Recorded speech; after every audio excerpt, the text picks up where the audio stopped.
On est presque en place.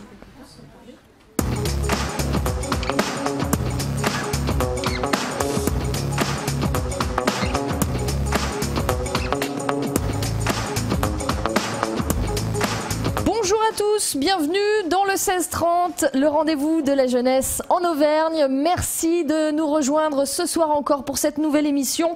Cette nouvelle émission que nous enregistrons dans une ville que vous connaissez peut-être, sûrement d'ailleurs, si vous êtes amateur de l'Auvergne.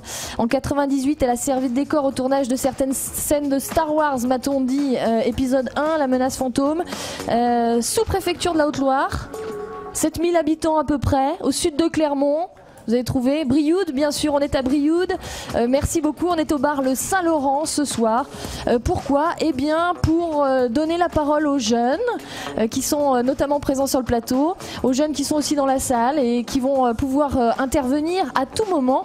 Je m'adresse à toutes les personnes présentes au bar Le Saint-Laurent de Brioude ce soir. N'hésitez pas si vous voulez participer au débat, aux discussions. Je vous invite à prendre la parole. D'ailleurs, vous pouvez même vous mettre en face pour avoir plus de facilité à intervenir. Cette émission du 16-30, vous le savez, c'est une émission qui donne la parole aux jeunes pendant tout le mois de novembre. L'idée, c'est de faire une grande consultation de la jeunesse en Auvergne sur les thèmes qui les concernent, le logement, l'emploi, l'orientation professionnelle, l'autonomie de façon générale. Comment on fait pour gagner son autonomie quand on a entre 16 et 30 ans. Cette émission du 16-30, elle est diffusée sur le site internet www.16-30.fr en direct ce soir, comme les autres soirs. Vous pouvez même revoir les émissions pour toutes celles que vous avez loupées. Je m'adresse notamment à mes invités ce soir qui vont pouvoir, dès le retour à la maison, aller jeter un œil sur le site 16-30.fr pour aller se regarder. On aime ça, on le sait. Au programme ce soir, en direct du bar Le Saint-Laurent de Brioude, nous allons parler d'orientation. Nous aurons l'avis un petit peu de lycéens. Comment les aider, ces lycéens, à faire leur choix? Que faire pour rendre les stages plus efficaces? Est-ce qu'il faut plus de stages d'ailleurs, peut-être, pour l'orientation des jeunes lycéens? Nous parlerons également de création d'entreprises, avec notamment le dispositif Place aux jeunes qui s'est donné pour objectif d'attirer les jeunes créateurs sur ce territoire. Quelles sont les difficultés pour les jeunes à s'installer tout autour de Brioude, dans ce territoire de Brioude? On verra, on en parlera avec eux puisqu'ils sont sur le plateau. Avant cela, petit coup d'oreille sur les dates et les lieux de la tournée du 16-30 en Auvergne pendant ce mois de novembre. Demain, jeudi 18, nous serons à Monistrol. Nous voyageons, je vous l'ai dit, de 18h à 20h. Vous nous retrouvez au lycée Léonard de Vinci. Si vous voulez venir participer à l'émission, n'hésitez pas si vous êtes de Monistrol. Au programme de cette émission demain, les transports, les difficultés de transport pour les jeunes. Qu'est-ce que ça représente et qu'est-ce que ça implique? Nous parlerons également de l'accès à la culture demain. Vendredi 19, nous serons au Puy-en-Velay. Nous parlerons de logement, des difficultés de logement pour les étudiants, pour les jeunes. Est-ce que les logements sont adaptés ou pas? Et nous donnerons la parole également à ces jeunes qui s'impliquent dans leur ville, pour leur ville. Ce sera donc vendredi 19 au Puy-en-Velay. Samedi 20, nous serons à Cournon, tout proche de Clermont-Ferrand, pour parler sport et parler également de sexualité. Où en est-on des relations filles-garçons aujourd'hui en Auvergne? De la contraception, que pensent les jeunes de la fidélité? Ce seront quelques-unes des questions que nous aborderons donc samedi 20 à Cournon. Pour ce qui est de la semaine prochaine, on fait relâche, comme on dit dans le milieu du spectacle, lundi et mardi. Mercredi 24, nous serons à Clermont. Jeudi 25 à Mauriac. Samedi dans le Cantal. Samedi 27 à Saint-Flour. Bref, la tournée du 16-30 va vous rencontrer les jeunes chez vous, dans vos communes, jusqu'au 4 décembre. Nous terminerons à Vichy. www.16-30.fr, c'est le site internet que je vous conseille d'aller voir. Vous nous écoutez probablement en direct, vous également, sur ce site internet. Vous avez, les jeunes, sur ce site un questionnaire que vous pouvez remplir, qui va vous permettre de réfléchir aussi sur votre vie, votre condition de jeune aujourd'hui. Un questionnaire qui vous propose de réfléchir sur la relation que vous avez avec votre banquier, avec votre assureur, avec voilà, tout ce qui peut vous entourer et vous aider à gagner en autonomie. N'hésitez pas à aller remplir ces questionnaires. Avant de démarrer cette émission et de parler de la création d'entreprise, on a des créateurs d'entreprise avec nous. Quelques petites actus pour démarrer, comme chaque soir dans cette émission du 16-30. Première actu, une info qui n'aura pas échappé aux défenseurs du patrimoine naturel d'Auvergne et de ses vignobles. Les Côtes d'Auvergne a obtenu mardi l'appellation d'origine contrôlée, la AOC, ça c'est important, devenant le deuxième vin auvergnat avec le 5% à en bénéficier. L'originalité de ce vignoble qui s'étend, je vous le rappelle, de Rion jusqu'à Issoire.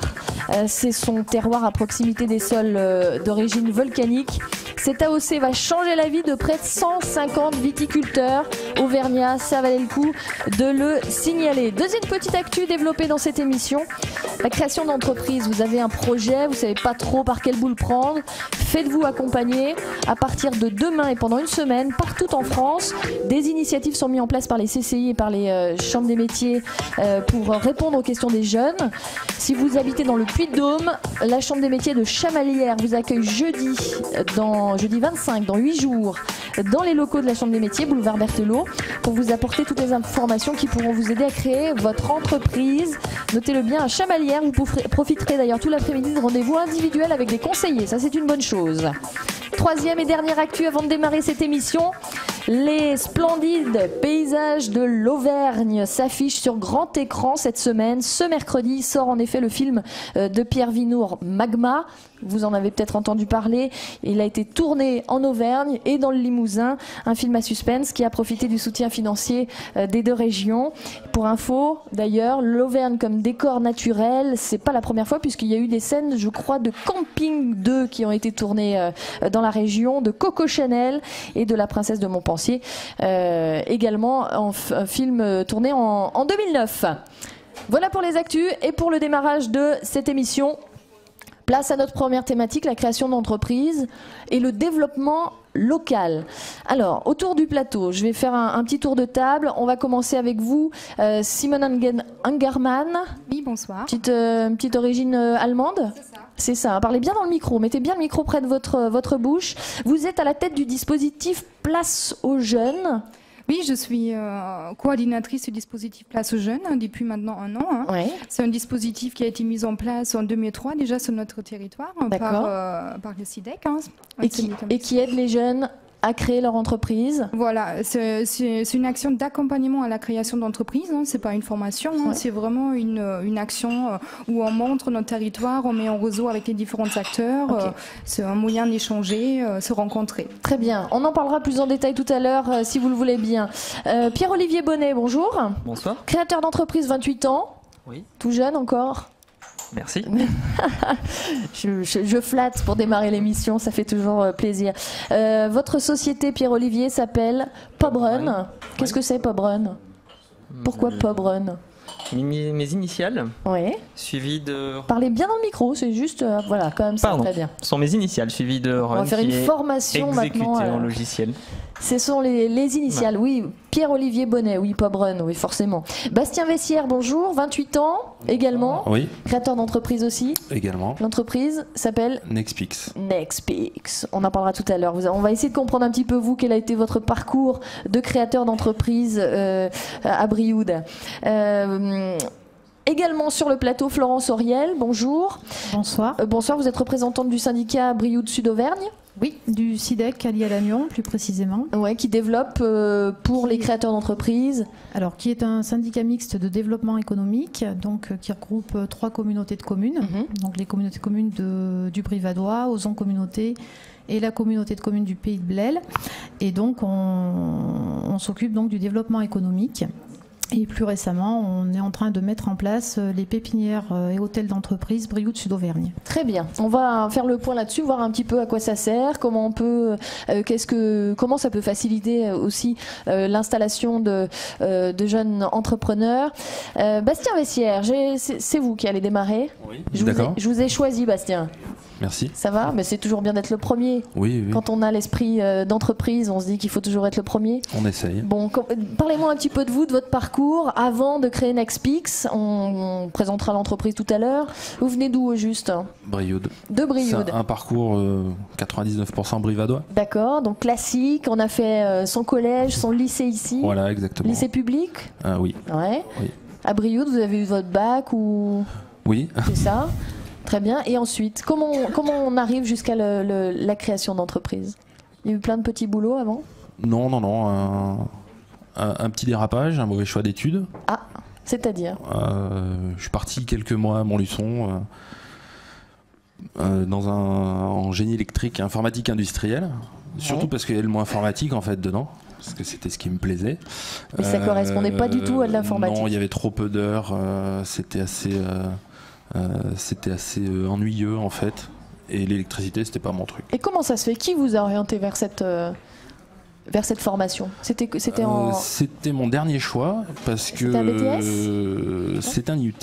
Un IUT parce que ce que j'avais choisi avant, qui était l'IUT d'informatique, j'avais un dossier qui était pas très bon. Ah, c'est quand on n'est pas bon voilà. Au lycée, ça. Voilà. On passe le message aux jeunes qui sont aux lycéens. C'est aussi un message que je fais passer aujourd'hui pour les personnes que j'ai la chance d'encadrer dans des stages en entreprise depuis maintenant une dizaine d'années. Il faut bosser. Voilà. Il faut avoir des bonnes notes à l'école si vous voulez avoir une bonne orientation. Il faut être bien orienté, mais il faut s'en donner les moyens. Donc il y a eu un petit passage à Montluçon. Oui. Donc on quitte Brioude. On se dit mais c'était pas dans le but d'aller travailler ailleurs. Non, puisqu'à l'époque je faisais partie d'un dispositif qui s'appelait Val-d'Ali Activité, voilà, qui évitait la fuite des jeunes diplômés en les encadrant pendant toutes leurs études, leur proposant des stages dans les localités à proximité du Brivadois. Et des aides financières? C'est quoi comme dispositif? Non, je sais même pas si ça existe encore. Alors, prenez le micro, on va vous amener le micro. Attendez, on a un micro à chef dans la salle qui va vous être amené. On a besoin de comprendre un petit peu. Bonjour. Donc je suis Nicole Bardakov, je représente la Chambre de commerce de Brioude. Très bien, enchantée. Enchantée.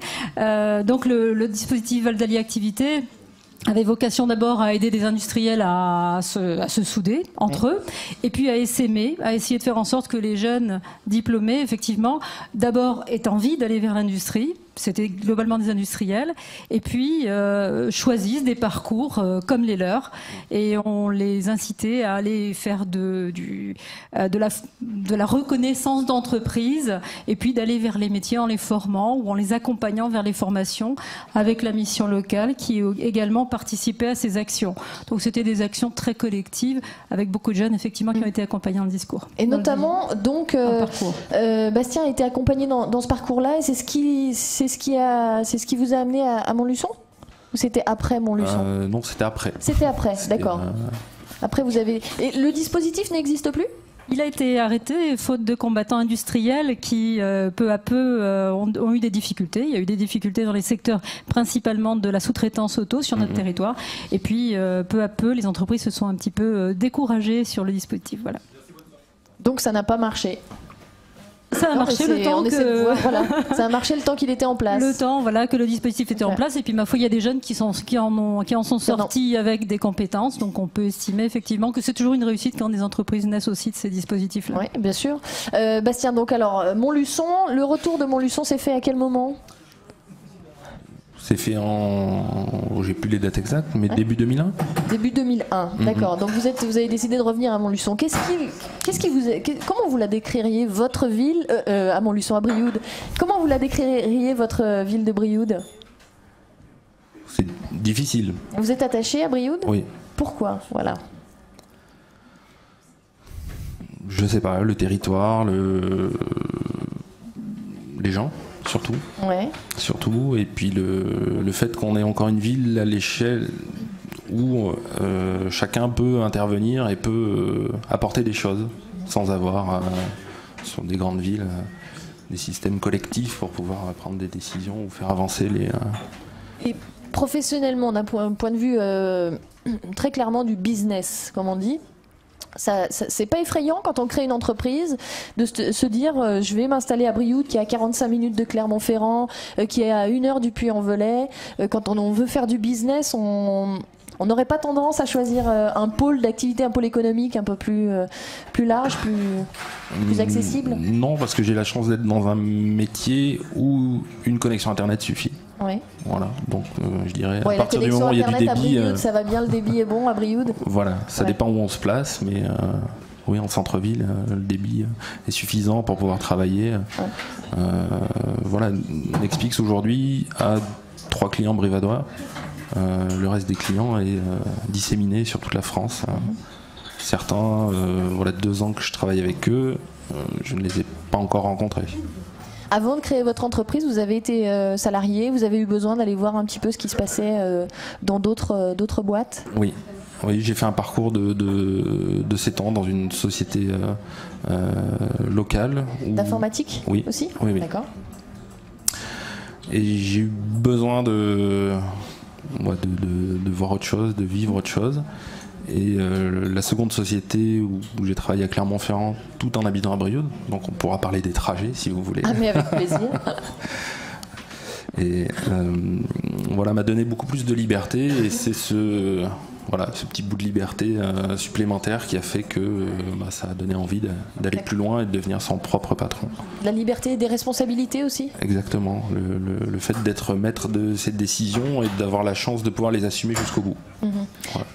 Et donc vous êtes revenu à Brioude, et là vous êtes dit je veux créer mon entreprise. Oui. Ouais.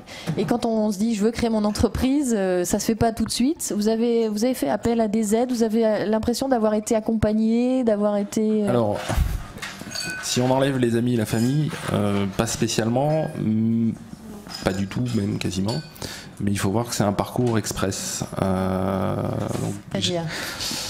Donc j'ai un associé, la décision s'est prise début novembre, et la société a été créée le 1er janvier. Voilà, donc en moins de 2 mois, tout a été rempli, préparé, payé aussi, puisque... C'est courageux ça. Et vous ne vous êtes pas fait aider de chambres de commerce, par exemple, ou des dispositifs? Alors, la chambre de commerce, ça a été très rapide. Puisque je me suis présenté, j'ai demandé les papiers pour créer les entreprises. Mais vous aviez déjà pris toutes les infos avant? Oui. Sur Internet? Sur Internet, mais voilà. Donc, en me présentant à la chambre de commerce, j'ai demandé les papiers du CFE pour pouvoir compléter mon inscription. On m'a gentiment expliqué qu'il fallait d'abord faire une formation, une demi-journée, pour pouvoir avoir accès à ces papiers. Donc, au final, je suis allé sur Internet, je les ai récupérés, imprimés et remplis. Voilà. Donc la formation finalement, voilà. Pour vous, vous avez considéré que c'était pas utile? C'était pas une histoire d'utile, c'était une histoire de... Pas le temps. Voilà, j'aime bien aller vite. Ouais. Quand je suis dans un métier où une idée le matin peut être mise en place le soir, alors là déjà 1 semaine à attendre, c'était trop. Voilà. Simone Ingerman, puisque vous vous occupez un petit peu de ces jeunes qui veulent créer, est-ce que la rapidité, le fait que tout doit arriver, aller dans l'urgence, on le retrouve dans beaucoup de projets de jeunes créateurs? Oui, c'est un peu le souci qu'on a pour le recrutement pour Place aux Jeunes, par exemple, que les jeunes créateurs, ils prennent pas forcément leur temps, ne se font pas forcément accompagner, ils sont pressés de créer, c'est normal. Ouais. Mais les actions comme Place aux Jeunes, par exemple, c'est pas très contraignant en temps, c'est 2 fois 2 jours ou 1 fois 3 jours. Et malgré tout, ça crée un réseau, ça donne un premier niveau d'information, ça met en relation avec les consulaires et le territoire, les élus, et ça peut être utile, voilà. Mais apparemment, ça peut être utile, mais certains y arrivent très bien sans. Voilà, mais c'est compliqué de s'adapter à ces jeunes qui veulent peut-être de plus en plus créer des entreprises à la carte. On va vite, on crée l'entreprise. Bon, si ça marche pas, c'est pas grave, on passe à une suivante. Est-ce qu'on est un petit peu dans cette consommation-là de la création d'entreprise? Oui, notamment avec les nouveaux statuts qui sont sortis comme auto-entrepreneur, par exemple. C'est des statuts qui permettent une création très rapide, qui passe pas forcément par un un accompagnement et c'est des personnes qu'on rencontre jamais. Hein. Bon, ça peut bien se passer, mais en même temps, ça peut aussi pas bien se passer. Et après, un accompagnement comme la mission Accueil le propose, c'est aussi un suivi pas forcément technique, mais être à l'écoute aussi suite à l'installation, comme Bastien, il a intégré dans l'association Place aux Jeunes, par exemple, même s'il n'a pas fait le dispositif. Ça permet aussi de se rencontrer même après et être suivi et écouté. Oui, parce qu'il y a tout un travail derrière et une réflexion à avoir sur la post-création. On en parlera dans un petit instant. Vous vouliez réagir dans le public ? Oui, à nouveau, c'est vrai qu'en fait, on se rend compte qu'il y a quand même pas trop de papillonnage. C'est-à-dire que quand une personne crée une entreprise, c'est pas qu'elle la crée pour longtemps, mais elle passe pas d'une entreprise à l'autre souvent. Elle construit un projet de vie autour de son entreprise sur nos territoires ruraux. Et il y a plus de politique de guichet comme à une époque où on avait des aides un peu opportunistes dont les gens bénéficiaient. Aujourd'hui, les gens construisent un projet. L'auto-entreprise qui représente quand même 33% des créations depuis 2 ans à peu près, on s'en rend compte. On pensait que c'était un vecteur de non-stabilité d'entreprise. Les activités ne sont pas extrêmement pérennes ni très rémunératrices. Par contre, elles se maintiennent. Donc elles ont tendance à booster le nombre de créations d'entreprises. Alors justement, puisque vous êtes là, je vais en profiter. Est-ce que la création, l'auto-entrepreneuriat, ça a permis de développer notamment la création d'entreprises dans les villages, dans le milieu rural ?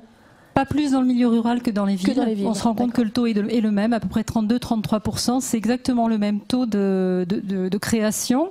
Par contre, c'est vrai que l'avantage, c'est qu'on ne trouve plus aujourd'hui de commerce qui se crée dans le monde rural. Donc des petites activités même de prestation de services rendent des services dans le monde rural. Et c'est quelque part disséminer un petit peu l'activité économique partout. Oui. C'est plutôt favorable. Qu'est-ce que vous entendez par on ne trouve plus de commerce dans le milieu rural ? On sait que l'ensemble des petits commerces de dépannage qui sont l'alimentaire, la boulangerie, etc. Les épiceries dans lesquelles on trouve tout. Voilà. C'est ça. Voilà. Celles-ci ont commencé quand même sérieusement de disparaître depuis 15 ans maintenant. Ouais. Et on se rend compte que c'est un potentiel qu'on n'a plus, qui n'est pas remplacé malheureusement, mais les gens sont beaucoup plus mobiles aujourd'hui, donc ça ne correspond plus non plus à des besoins des gens extrêmement mobiles. Il y a quelques personnes dans le monde rural qui ont encore besoin de ces services-là, mais il ne faut pas se leurrer, ce n'est pas la panacée à tout aujourd'hui. Les charges sont lourdes d'abord pour ces petites entreprises. Du coup, les auto-entrepreneurs, effectivement, souvent dans le monde rural, créent leur propre emploi sur leur lieu de vie, et c'est plutôt intéressant pour les personnes. Alors dans 3 ans, on ne sait pas ce que sera l'auto-entreprise parce qu'il faut quand même vivre de son activité. Donc elle a peu de charges, ça tombe bien, mais on lui donne rendez-vous dans 3 ans pour voir si elle a une chance de pérennité. Alors l'auto-entreprise, ça ne vous concerne pas, Pierre-Olivier Bonnet ? Non. Non, directement en entreprise, parce qu'il y avait des salariés aussi tout de suite à la création. On va faire un petit peu avoir un petit peu les mêmes questions qu'avec Bastien. On a envie de vous connaître un peu plus, Pierre-Olivier, savoir quel a été votre parcours. Vous êtes originaire de Brioude ? Oui, je suis originaire de Brioude. Ouais. Je fais un collège-lycée ici. J'ai fait des études d'ingénieur à Rouen, donc au nord de Paris, en Normandie. Pendant 4 ans et demi, je suis parti 6 mois à l'université d'Australie à Canberra. Ouais. Et puis je suis revenu à Rouen. Et vous êtes parti à l'étranger. Alors il y a eu des aides aussi. On vous a facilité ce départ à l'étranger. Ça a été une volonté. Pourquoi ? Non, c'était stage de fin d'études. Ouais. Ça, c'est vous qui avez décidé. Ce stage de fin d'études, je veux le faire en Australie. Je voulais le faire à l'étranger. Après, ça dépend. On va là où on trouve des opportunités, puisque c'est pas forcément évident à trouver. Donc voilà, c'était un stage, et puis je suis revenu sur Rouen où j'ai travaillé en tant que développeur en freelance pour très peu de clients. Ouais. Et puis je suis revenu en 2007 sur Brioude où j'ai monté une société plus d'ingénierie informatique qui s'occupe d'infrastructures pour des entreprises, des PME, TPE, PME et collectivités. Alors, j'ai plusieurs questions. Est-ce que le voyage en Australie, parce que dans le parcours d'un jeune, le parcours de formation, on parle beaucoup de le besoin d'aller chercher à l'étranger un peu plus d'expérience, ou un regard nouveau. Est-ce que ce stage, ce séjour en Australie vous a servi ensuite pour le travail à Rouen, mais aussi pour la création d'entreprises ici à Brioude ? Ça permet, oui, c'est toujours une ouverture, ça permet de découvrir d'autres cultures, de notre langue, un autre réseau d'amis qui ont d'autres compétences. Non, c'est sûr, c'est intéressant, c'est à faire si on a l'opportunité au cours de ses études de partir à l'étranger. Je pense qu'il faut vraiment le faire, effectivement. Qu'est-ce qui fait que vous avez voulu revenir à Brioude ? C'est bien, Brioude. Je m'en doutais un peu. Mais pourquoi c'est bien ? Parce que je pense à tous ceux qui nous écoutent et qui ne sont pas de Brioude, qui sont peut-être de Clermont-Ferrand, de Paris, puisqu'on est sur Internet, de l'Allemagne ou d'Australie, d'ailleurs. Pourquoi Brioude ?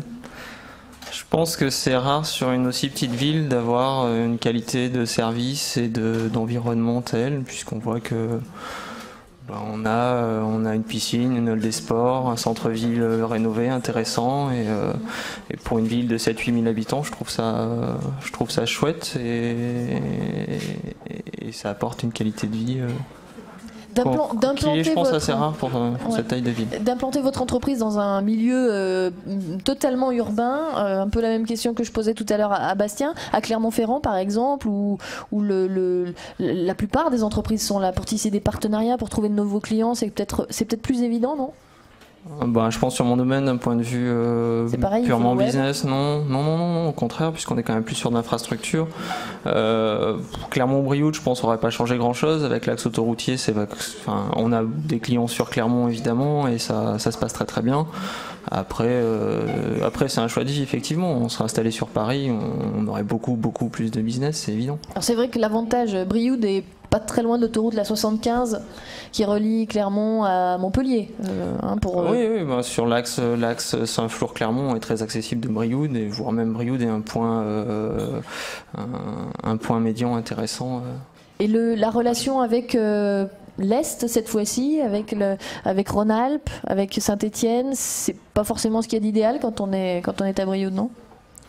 Ouais, mais il faut traverser la Loire, donc c'est jamais très agréable. D'accord.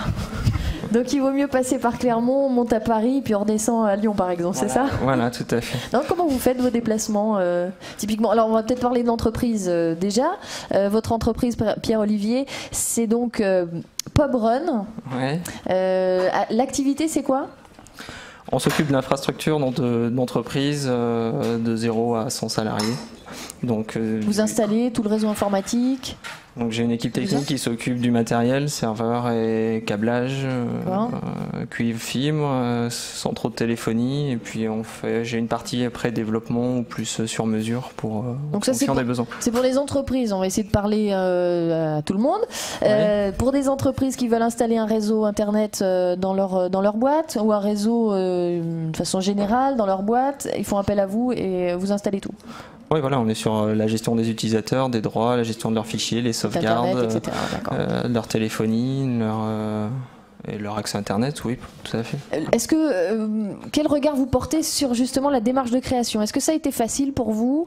Qu'est-ce qui vous a manqué au moment de créer l'entreprise ? Est-ce que vous vous êtes senti suffisamment accompagné ? Vous êtes passé par la CCI aussi ou par des dispositifs ? Ouais, tous. Non, j'ai participé à Place aux Jeunes à l'époque, qui était 3 week-ends, donc c'était intéressant puisqu'effectivement moi j'étais plus sur le territoire depuis plus de 5 ans. Donc quand on revient, les têtes ont changé, le territoire a changé un peu, donc c'était intéressant de refaire le tour un peu des dispositifs qui existent, les CCI, les différents syndicats, SIDEC, il y en a un autre pour le tourisme, il y a tout un tas de choses qui sont montées par les collectivités qui sont intéressantes à connaître que Place aux Jeunes permet de découvrir ou redécouvrir. Et après, pour la création, moi je suis passé par un notaire, j'ai fait effectivement le tour des centres de formalité, à savoir la CCI et le centre des impôts, qui sont des lieux de renseignement intéressant et pertinent. Alors là, après, il y a donc, on arrive à l'entreprise est créée, donc apparemment, ça se fait relativement simplement. Certains évitent même le petit stage, j'ai bien compris. Une fois la société créée, il faut s'installer, il faut trouver un local. Alors on a compris que tous les deux vous étiez assez attachés à Brioude pour la qualité de vie, avant tout, c'était ça. Et puis aussi parce que vous n'aviez pas besoin de déplacement particulier. Oui, il y a la qualité de vie, il y avait aussi l'investissement associatif. Oui. Puisque je fais partie d'un club de sport par ici et j'avais pas forcément envie de le quitter. C'est quoi comme sport ? Le handball. Le handball, c'est pas du rugby, c'est pas du foot. Déjà, Hein, non, mais c'est important. Oui. Hein, donc il y a un club de handball qui fonctionne bien et ça vous a permis de rester. Non, c'est ce qui m'a aussi. Ouais, ça faisait partie des contribué. points, voilà, des points qui faisaient que rester à Brioude, c'était aussi rester avec toutes ces personnes-là. Ouais. Parce que vous savez quand même que dans les interrogations politiques pour l'avenir, comment on fait pour avoir un meilleur maillage du territoire et notamment en Auvergne, pour attirer des jeunes créateurs dans le milieu rural, pour les attirer dans des quartiers difficiles, en ville aussi. On cherche des solutions. Ben voilà, faut créer des clubs de handball. C'est un peu ça, non? En tout cas, ça peut contribuer, j'ai bien compris. Non, mais effectivement, c'est d'autant plus important pour nous, le monde associatif, que aujourd'hui, dans l'idée d'intégrer éventuellement des compétences qui viennent de villes extérieures, auvergnates ou plus loin, on propose à nos collaborateurs d'aménager leurs horaires pour pouvoir encadrer dans le cadre d'une association. Très bien ça. Voilà, donc ça permet aux gens de l'extérieur de s'intégrer plus facilement dans le tissu local. Et bon, aujourd'hui, j'ai 2 Brivadois avec moi, donc déjà intégrés, mais voilà, c'est des choses qu'on propose à chaque recrutement. Est-ce que vous vous sentez quelque part une responsabilité par rapport à ce développement local, par rapport à votre ville, par rapport à votre territoire ? On donne forcément une image de ce qu'on est, d'où on vient, donc oui. Il y a des concessions à faire, vous êtes prêt à faire des concessions en tant qu'entrepreneur pour ça? Oui. Ouais. Je me tourne vers tout le monde. Oui, on dit oui, mais une fois que les concessions sont à faire, ça devient un peu plus compliqué. Oui, je sais bien. On va parler du dispositif Place aux Jeunes dans un petit instant, mais avant cela, c'est la pause de cette première partie d'émission avec un petit jeu que je vous propose à tous. Gardez vos micros, vous allez me répondre très rapidement à chacune des questions que je vais vous poser. Alors, on y va. Non, on regarde pas le questionnaire, c'est interdit de regarder en avance. C'est trop facile. Non, mais ils sont tricheurs en plus. Je vais être obligée de changer de table bientôt. Simone, la gueule ou cototière? La gueule ou cototière? Choisissez. La gueule. Je sais pas, je dis la gueule. Pierre-Olivier, Vulcania ou Parc Astérix? Vulcania. Ça, c'est toujours la question piège. Vulcania? C'est bien, on est attaché au territoire, donc à la nature. Hein, on est, voilà, plus qu'à Astérix, je comprends bien. Bastien, Festival d'Aurillac ou Free Wheels? Je connais pas Free Wheels. Mais si, c'est le rassemblement des Harley qui était à Acaïa pendant des années. Non, Acaïa alors. Harley. Ah oui, plutôt Harley, donc un peu de moto. Non, pas du tout. Pierre-Olivier par contre. Pierre-Olivier, ouais, moto. On va tout savoir d'eux. Florence, côte ou bleu? Bleu. C'est côte d'Auvergne ou bleu d'Auvergne, voilà. Donc plutôt fromage que vin, j'ai bien compris. Simone, parapente ou rugby? Parapente. Plutôt le parapente. Pierre-Olivier Bonnet, pour aller à Paris, TGV ou avion? TGV. TGV, c'est pas encore fait, hein. Mais on en est encore loin. Bastien, ASM ou Clermont Foot? ASM. Florence, dernière question, Montluçon ou Mont-d'Or? Mont-d'Or. Mont-d'Or, bien sûr. Voilà, c'était le questionnaire, la petite pause à mi-temps, puisqu'on parle de foot et de rugby. La petite pause à la mi-temps avant de... Bon, on redémarre tout de suite, c'était juste pour détendre tout le monde. Ça marche pas, non? Bon, d'accord. Le dispositif Place aux Jeunes, Simone Angerman. On parlera après du syndicat qui fait aussi pas mal de choses pour l'installation des jeunes. On leur demandera aussi leur avis là-dessus. Ce dispositif Place aux Jeunes, parlez-nous-en un petit peu. Comment ça fonctionne et est-ce que ça fonctionne d'abord? Oui, ça... Combien de jeunes ont été accompagnés depuis 2003? On va dire une petite centaine. D'accord, sur des activités, sur quel type d'activité? Diversifié, hein, voilà, il y a de tout. Hein. Il y a services aux personnes, entreprises, après agriculture, artisanat, tourisme, voilà, de toutes sortes d'activités. Et les activités un peu plus de technologie, comme on en parle ce soir, est-ce que c'est aussi... Oui, également, oui. Bien sûr, Pierre-Olivier est le meilleur exemple. Vous avez des priorités d'ailleurs? Est-ce qu'on vous donne des priorités? Tiens, ce serait bien par exemple cette année qu'on axe les dossiers sur les créateurs, l'agriculture par exemple. En plus, il y a un lycée agricole ici à Brioude. Non, parce que Place aux Jeunes, c'est une action qui travaille maintenant à l'échelle du pays de Lafayette. C'est un territoire qui est composé de 8 communautés de communes. C'est un territoire très diversifié. C'est-à-dire, on ne peut pas donner une priorité à un certain domaine d'activité. Chaque territoire a ses orientations spécifiques. Et pour ça, on cherche à accompagner chaque porteur-projet. Et voilà. Après, il fait son choix d'installation, son choix de territoire. Qu'est-ce qui est le plus difficile? Quels sont les obstacles que les créateurs d'entreprises rencontrent et qu'ils viennent vous exposer? Ils viennent vous dire quoi? C'est dur de s'installer, on trouve pas de local, voilà, ou alors on a peur pour la vie de famille.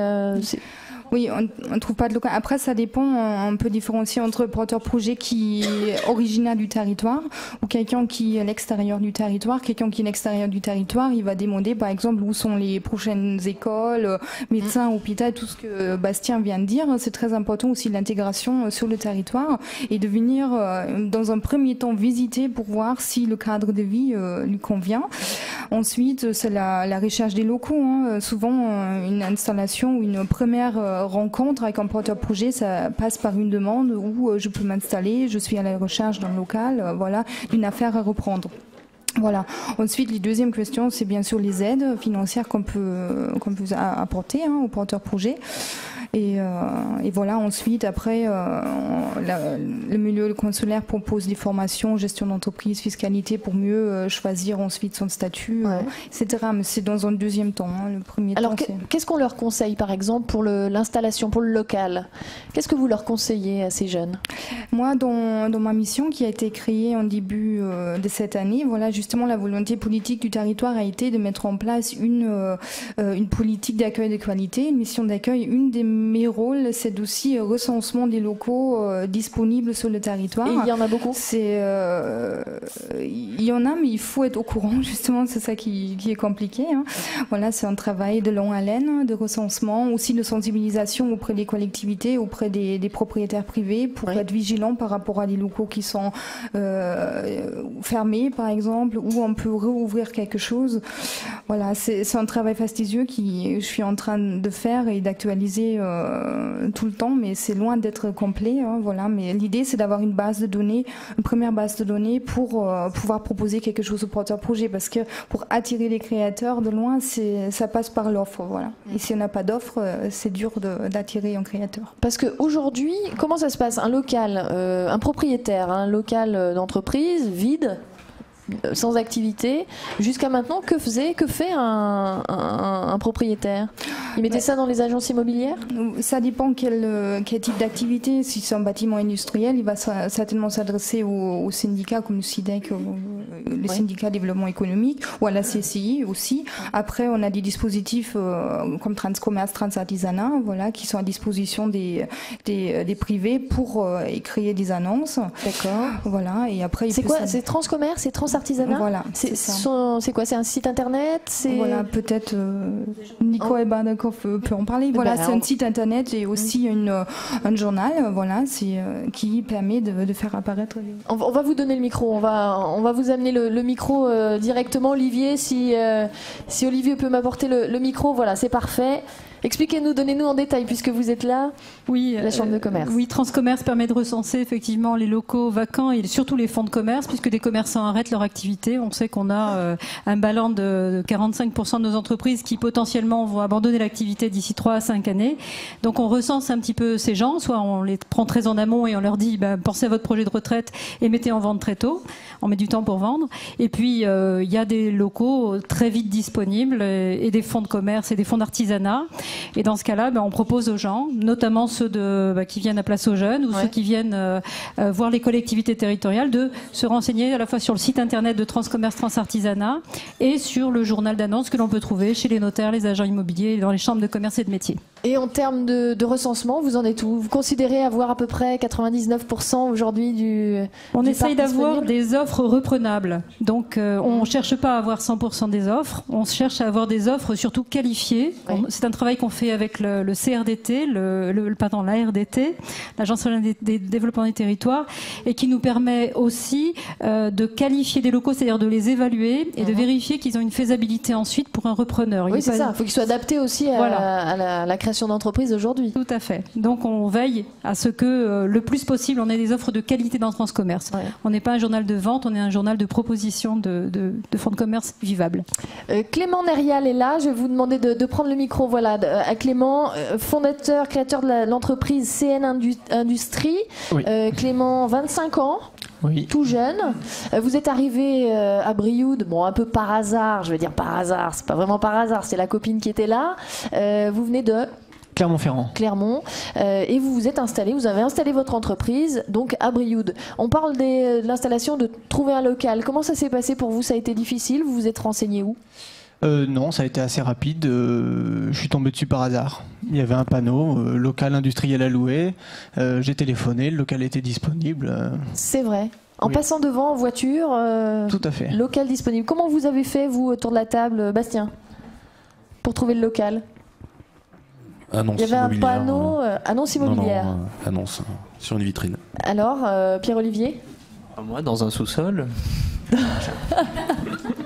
Qu'est-ce que ça veut dire, ça encore? Dans un sous-sol? Non, j'occupe une partie d'une maison pour mes locaux. D'accord, c'est une maison familiale? Une maison familiale qu'on avait à disposition pour faire ça. D'accord. Pourquoi avoir choisi cette option-là plutôt que de s'installer en pépinière ou c'était pas possible? La pépinière est... Voilà. Ah, la pépinière n'était pas encore faite, d'accord. Et il n'y avait pas forcément autre chose de disponible? C'était trop cher? J'avais cette opportunité-là qui, effectivement, financièrement était forcément intéressante et puis convenait à nos besoins. Oui, à l'activité. Bastien, trouver un local via les agences immobilières, ça s'est passé comment? C'était une vraie galère ou... Non. Il y avait de la disponibilité, il y avait beaucoup de choix? Non, bizarrement assez peu de choix par rapport à ce que je voulais, puisque je voulais un plateau assez grand pour pouvoir éventuellement grandir, mais assez bien réparti pour pouvoir louer éventuellement les bureaux indépendamment. Pour rentrer un petit peu dans ses frais et pour que ce soit une charge financière un peu moins importante pour l'entreprise. Tout à fait. Et vous trouviez quoi, généralement? Soit des plateaux vides, oui. Voilà, soit des locaux avec vitrine en rez-de-chaussée, voilà, des choses où on n'a pas trop envie de laisser du matériel informatique à vue. Oui. Donc là, ça a été entre autres des anciens locaux médicaux, donc avec des bureaux de consultation qui étaient bien répartis. Non, de plein pied. D'accord. Florence Auriel, le syndicat intervient à quel moment dans la... Comment vous aidez ces jeunes, vous? Donc, alors, nous, on a un rôle surtout d'aménageur. Donc, pendant longtemps, le SIDEC a accompagné les entreprises du territoire avec le dispositif d'atelier relais. Aujourd'hui, on est surtout aménageur de zones d'activité pour permettre donc à des entreprises industrielles du type de celle de Clément Nérial, par exemple, de pouvoir s'installer.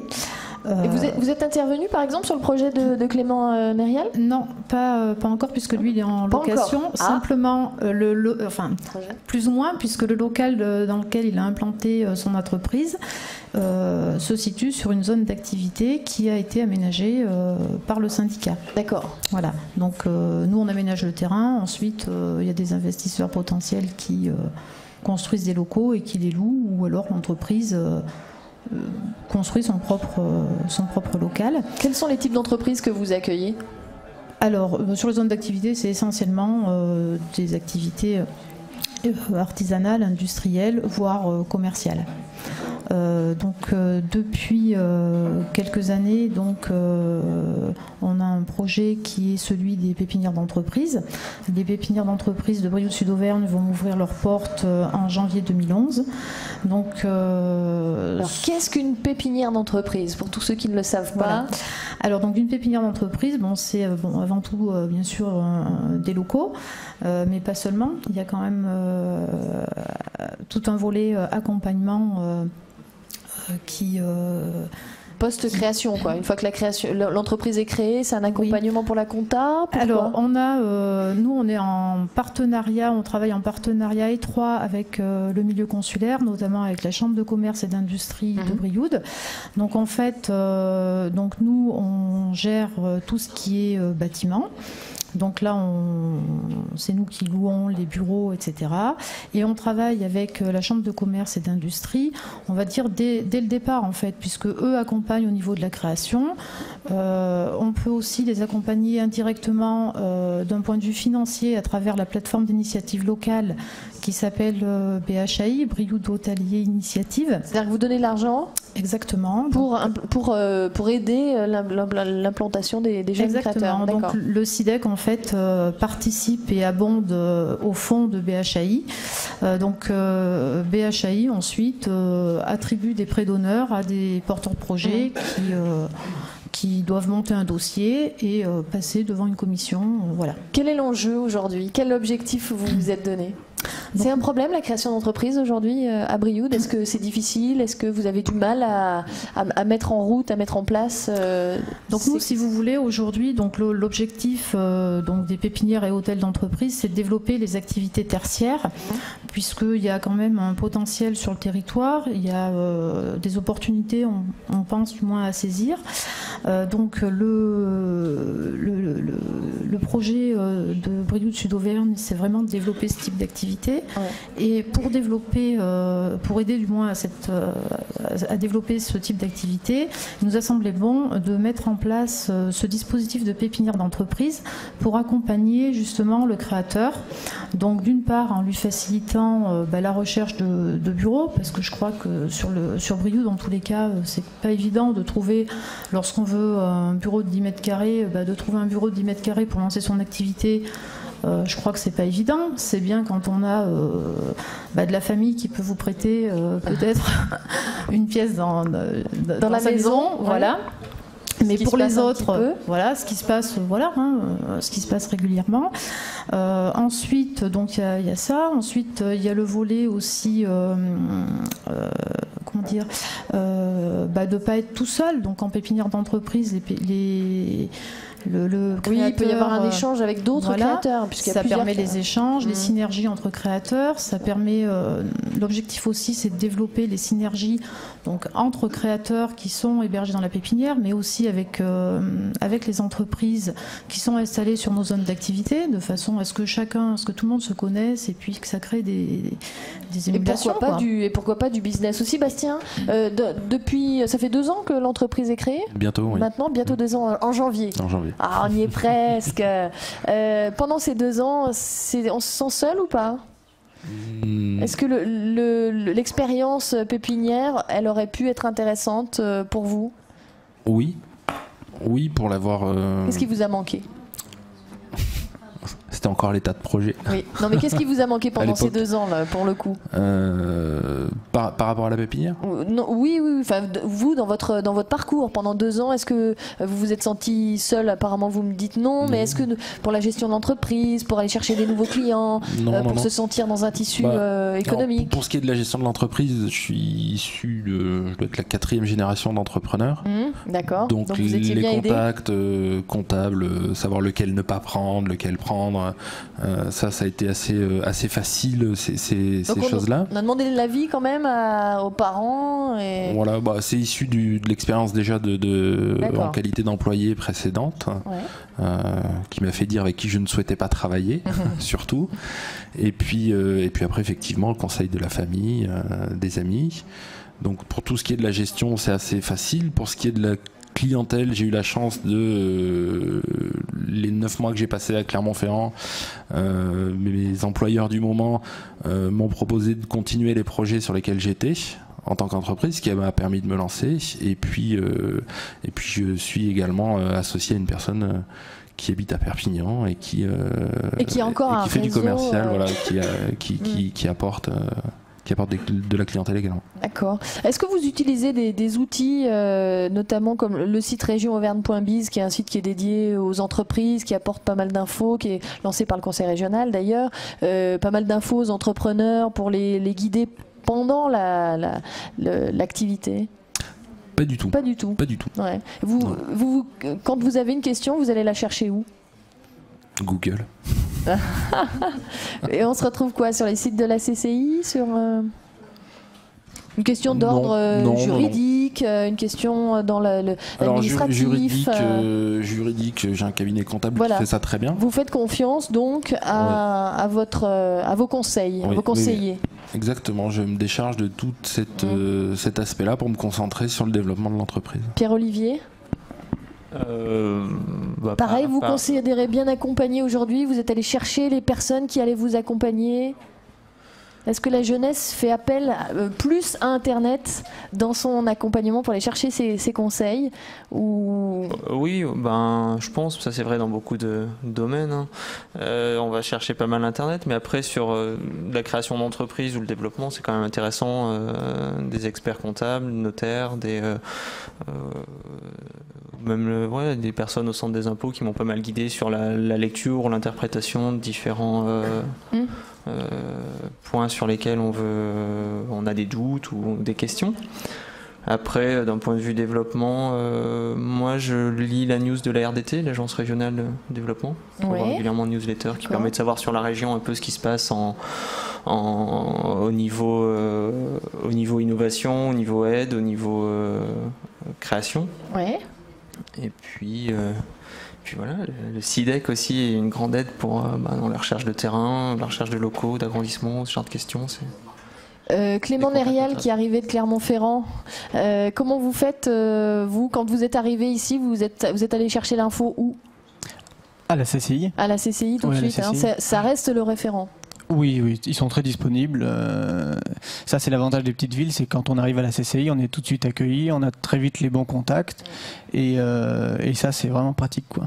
Est-ce que vous vous êtes renseigné aussi pour savoir s'il existait des réseaux, par exemple, des réseaux professionnels, des réseaux d'entrepreneurs? Alors oui, mais j'étais avant déjà beaucoup dans les réseaux d'entrepreneurs. Ouais. C'est grâce à eux que j'ai pu créer mon entreprise. D'accord. Avec des réseaux comme Réseau Entreprendre, qui sont des groupements de chefs d'entreprise qui aident bénévolement les jeunes créateurs. D'accord, bien. Ou l'école des managers à Clermont, qui dépend aussi de la CCI, qui forme au métier de chef d'entreprise pendant 1 an. Donc ça, c'est important, ça crée du réseau, ça crée des contacts. On est en contact avec des gens qui ont les mêmes difficultés que nous, qui ont qui vivent les mêmes choses au même moment dans différentes entreprises, et ça, c'est important. Donc pour vous, ça a été essentiel, ça, cette partie-là des réseaux? Oui, ouais. Même question à tous les deux, Bastien, les réseaux?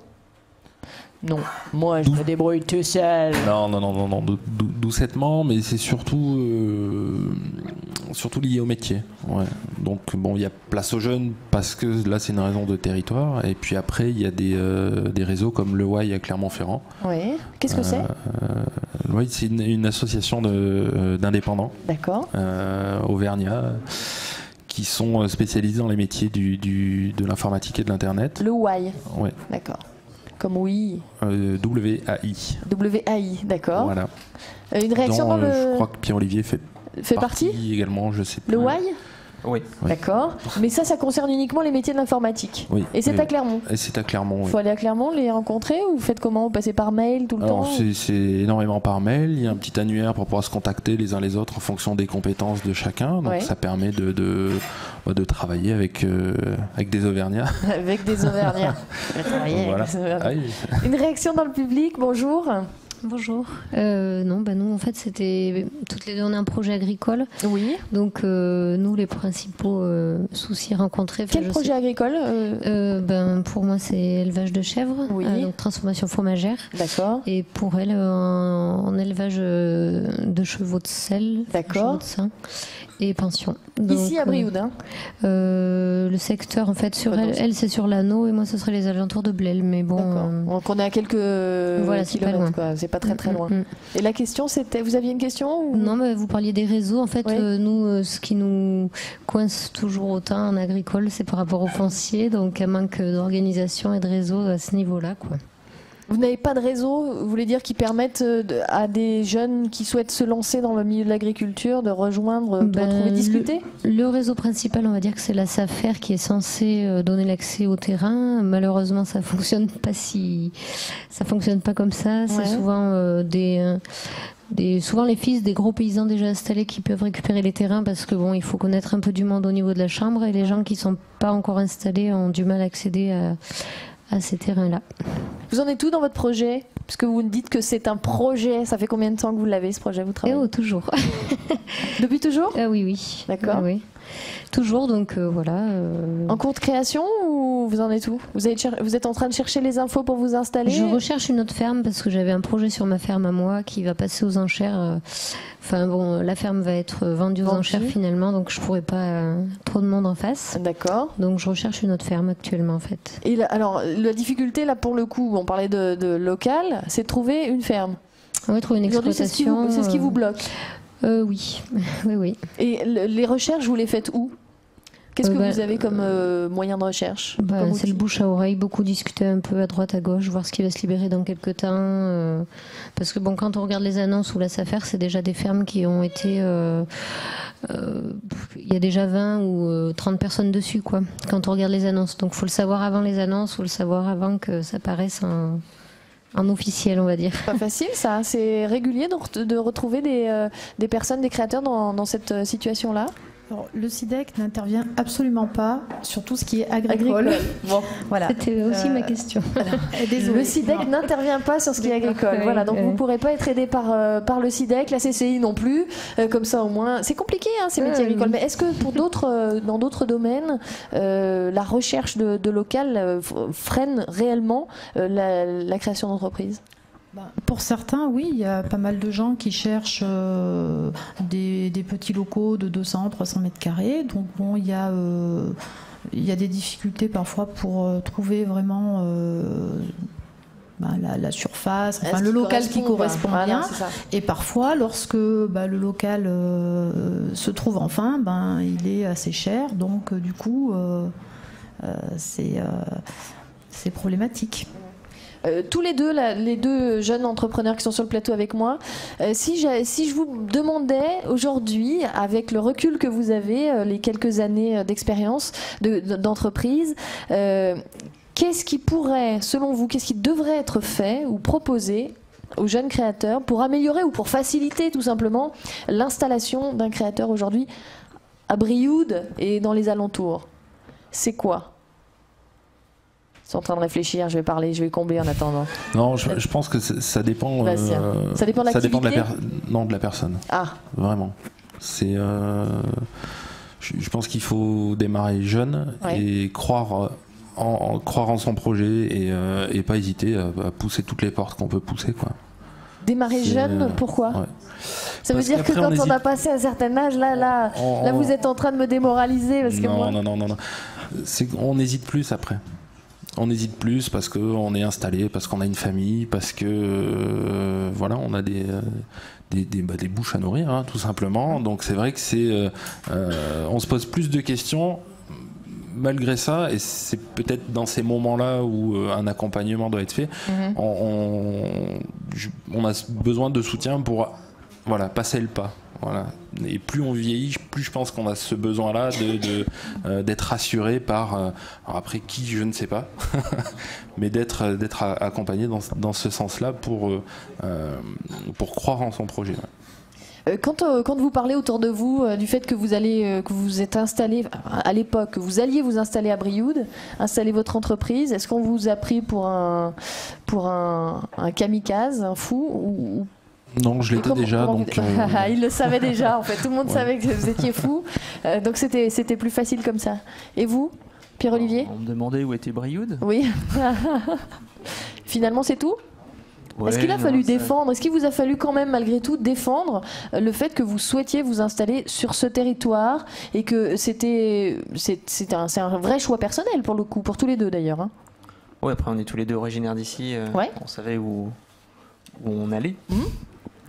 Et puis non, puis je l'ai fait progressivement puisque j'ai commencé un peu à Rouen avant de venir ici. Avant de descendre. Comment vous voyez, Pierre-Olivier, l'évolution de votre entreprise, le développement vous avez une stratégie, comme tout chef d'entreprise, on a toujours une stratégie de développement? Non, pour l'instant, elle fonctionne bien comme ça. Ne se prononce pas. Non, Bon, on essaie de grandir régionalement pour le moment et ça se passe plutôt bien. Sur cette année, ça s'est bien passé. Après, c'est des marchés qui sont pas évidents, assez concurrentiels. Donc on grandit tranquillement. Alors pour récupérer des marchés, comment vous faites concrètement? On a envie de voir un peu comment ça fonctionne. Vous faites des déplacements en France, vous allez chercher vos futurs clients, vous allez les chercher comment? Vous les identifiez comment? Localement, il y a pas mal de bouche à oreille ou de réseaux, des événements de Bastien. Après, nous on va pas mal sur des marchés publics et donc là-bas c'est de l'appel d'offres. L'appel d'offres publié voilà. Sur lequel il faut répondre. Donc c'est un exercice. Et puis voilà, après sur l'entreprise, sur Brioude, c'est essentiellement local. Donc c'est beaucoup de réseaux en bouche-oreille, en discussion. Même question, peut-être on va vous donner la parole, si on peut amener le micro à Clément Nérial. On n'a pas beaucoup parlé de votre entreprise, mais vous êtes installé donc là à Brioude même? Oui, à Brioude même. À Brioude même. Comment vous voyez la suite de votre entreprise, le développement, vous? Pas trop mal. Ouais. Pas trop inquiet d'être loin de Clermont? Non, pas du tout, parce que non, je travaille en tant que sous-traitant industriel, donc c'est au niveau national. J'ai très peu de clients en Auvergne, donc ma prospection, c'est simplement en faisant des salons professionnels et en prenant ma voiture, en faisant le tour de la France. Donc pas l'avion, hein? Donc pas l'avion, la voiture. Ni le TGV. Ni le TGV. Alors pourquoi? Est-ce que le TGV, par exemple, un TGV Lyon-Paris, je vais y arriver, Clermont-Ferrand, ça vous servirait à vous en tant que chef d'entreprise à Brioude? Non plus, parce que mes clients sont plutôt situés dans des zones industrielles. Donc aller à Paris centre-ville, ça m'apporterait pas grand-chose. Il faudrait plutôt que je fasse toute la périphérie parisienne. Ouais. Sauf si le TGV peut s'arrêter pour vous dans la périphérie. Ça serait bien, on pourrait essayer d'imaginer ça. Soyons fous, soyons utopistes. Non, mais en voiture, on peut aussi travailler. Il n'y a pas de problème. On peut téléphoner avec un kit main libre, bien sûr. On peut s'arrêter, répondre aux emails. C'est assez libre. Quand vous avez créé l'entreprise, vous équiper d'un point de vue numérique, c'était important tout de suite pour vous? Oui. Je connaissais un petit peu le sujet. Ouais. Donc j'ai pas eu trop de mal. Nous, c'est plutôt la complexité, c'était de trouver le matériel industriel. Parce que l'informatique dans l'industrie, c'était plus secondaire. C'était simplement d'avoir des postes pour recevoir et mettre des emails. Donc c'était pas bien compliqué. Dans les bureaux. Mais le matériel, ça a été plus difficile. Alors voilà, le projet était industriel, donc c'était vraiment de trouver les lignes de production adaptées, l'environnement aussi, les outils. Voilà, c'était la technique qui comptait. Donc là aujourd'hui vous avez des camions, vous faites travailler des transporteurs un peu partout en France, comment ça se passe? On utilise des transporteurs pour recevoir, expédier la marchandise. Voilà. Vous les faites travailler quoi? On les fait travailler, tout à fait. Oui. D'accord, ils viennent jusqu'à Brioude? Ils viennent jusqu'à Brioude. Pas de problème avec la 75? Aucun problème, on est même plutôt... on a un point central en France, donc c'est assez pratique, ça nous permet de livrer tous nos colis en 24 heures dans toute la France. Sauf peut-être la pointe de la Bretagne ou la Corse, mais sinon c'est 24 heures partout. Bon, bah c'est bien ça, bravo. Je voudrais juste redonner peut-être la parole, je ne me souviens plus de votre nom, excusez-moi, la personne de la Chambre de commerce. D'accord. Très bien. Concernant la numérisation, ce sera la dernière question de cette première partie. Concernant la numérisation et le développement des entreprises à Brioude, est-ce que c'est difficile aujourd'hui de les inciter ça fait partie d'une stratégie, bien sûr. Ça dépend des publics. Il y a des publics plus ou moins difficiles à convaincre. Les commerçants. L'industrie a compris, l'artisanat s'y met beaucoup plus vite qu'on l'imaginait. Ouais. Le monde agricole y est assez bien et obligé d'ailleurs par un ensemble de données qu'ils sont censés recenser. Quant aux commerçants, c'est vrai que c'est beaucoup plus lent. On va dire que le haut débit n'est pas une nécessité absolue, mais il y a quand même des formations. Il y a un centre multimédia Brioude qui fonctionne finalement pas mal et qui développe au contraire ses formations vis-à-vis d'un ensemble de petits artisans et commerçants. Je crois qu'on y arrive quand même. Le haut débit est là. Donc le Brivadois, en tout cas, est bien desservi. Il manque quelques zones rurales, encore difficilement câblables. Et en tout cas, le satellite fonctionne parfois à moitié. C'est toute la difficulté qu'on a pour le monde isolé. Mais globalement, on peut dire que le dispositif fonctionne bien. Ce que je peux dire en tout cas, c'est qu'au bar Le Saint-Laurent de Brioude, où on est ce soir d'ailleurs, il y a le Wi-Fi. Voilà, c'est déjà une bonne chose. Donc on est bien équipé, bravo monsieur le commerçant. Ça a été une des priorités, ça. Est-ce qu'on peut lui donner le micro par exemple? Voilà, bon, merci beaucoup. Est-ce que ça a été une des priorités? Vous êtes équipé quand ici en Wi-Fi? Il n'y a pas longtemps, il y a combien? Il y a un mois à peu près. Un mois? Ouais. Ben dis donc, vous êtes installé là depuis quand? Depuis presque 7 ans maintenant. Voilà, il a fallu 7 ans pour se décider à... Qu'est-ce qui vous a poussé à... Ce qui m'a poussé, c'est une demande un petit peu de nos clients d'avoir un Wi-Fi. Donc on n'est pas tout à fait encore bien réglé au niveau du Wi-Fi parce qu'on a quelques petits problèmes qui vont être bientôt réglés. Ça marche très bien pour nous. C'est vrai? Ouais, bon. Super. On est peut-être les premiers à tester le Wi-Fi au Saint-Laurent, en fait, c'est ça? Oui, bon, mais voilà, ça marche très bien, je peux vous le dire. Bon, mais c'est bien d'avoir décidé d'engager cette démarche-là aussi. C'est un nouveau service? C'est un nouveau service, oui, tout à fait.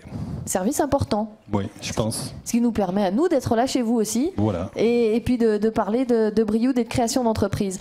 Merci à tous nos invités de cette première partie d'avoir participé, de nous avoir expliqué un petit peu ce que c'était que la création d'entreprise. Qu'on pouvait créer des entreprises à Brioude. On peut, c'est pas forcément difficile. Le tout, c'est de vouloir aussi cette qualité de vie qu'on a dans des petites villes. Tout à fait. Voilà, c'est bon. D'avoir envie.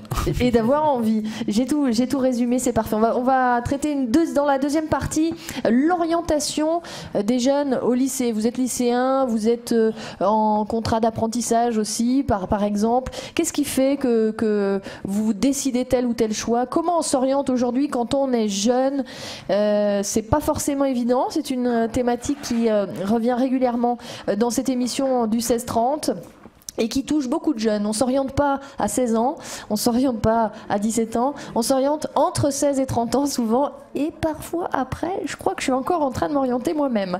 Avant de vous laisser partir, vous tous, on va peut-être revenir quelques instants sur les dates de la tournée. On va commencer par ça. La tournée du 16-30, vous le savez, je vous le rappelle, si vous venez de nous rejoindre, va venir à votre rencontre, les jeunes, et va vous donner la parole dans plusieurs villes Restez assis encore un petit instant. Dans plusieurs villes de l'Auvergne. Nous serons jeudi 18 à Monistrol, de 18h à 20h. Au lycée Léonard de Vinci, nous parlerons transport et accès à la culture. Vendredi 19 au Puy-en-Velay, nous parlerons de logement, difficultés de logement pour beaucoup de jeunes, notamment ceux qui sont sortis déscolarisés. Et nous parlerons de ces jeunes qui s'impliquent dans et pour leur ville, qui font parfois du sport ou qui essaient de s'impliquer dans des associations. Samedi 20, nous serons à Cournon, tout près de Clermont-Ferrand. Les deux thématiques abordées seront le sport et la sexualité. Où en est-on des relations filles-garçons, de la contraception, de la fidélité. Mercredi 24, Clermont-Ferrand, donc la semaine prochaine à Clermont. Jeudi 25, l'émission du 16-30 sera à Mauriac. Si vous êtes à Mauriac, tout là-haut sur la montagne, à Mauriac, n'hésitez pas à venir nous rendre visite et participer à cette émission. Samedi 27, nous serons à Saint-Flour, etc., etc., etc. Toutes les dates de la tournée du 16-30, vous les retrouvez sur le site internet www.16-30.fr. Je vous invite à aller faire un tour à tous ceux qui sont présents ici ce soir. Pour les autres, vous êtes en train de nous écouter sur le www.16-30.fr. Donc, vous le connaissez, ce site internet. On va s'arrêter quelques instants avec de la musique, et la musique de la région, de l'Auvergne. Place à Ted Lafro, il est de Clermont-Ferrand. Sa chanson, son titre, c'est Hip Hip Hip, un titre qui fait partie de l'album Son de l'Auvergne 2. On écoute ça et on se retrouve juste après pour la deuxième partie de cette émission.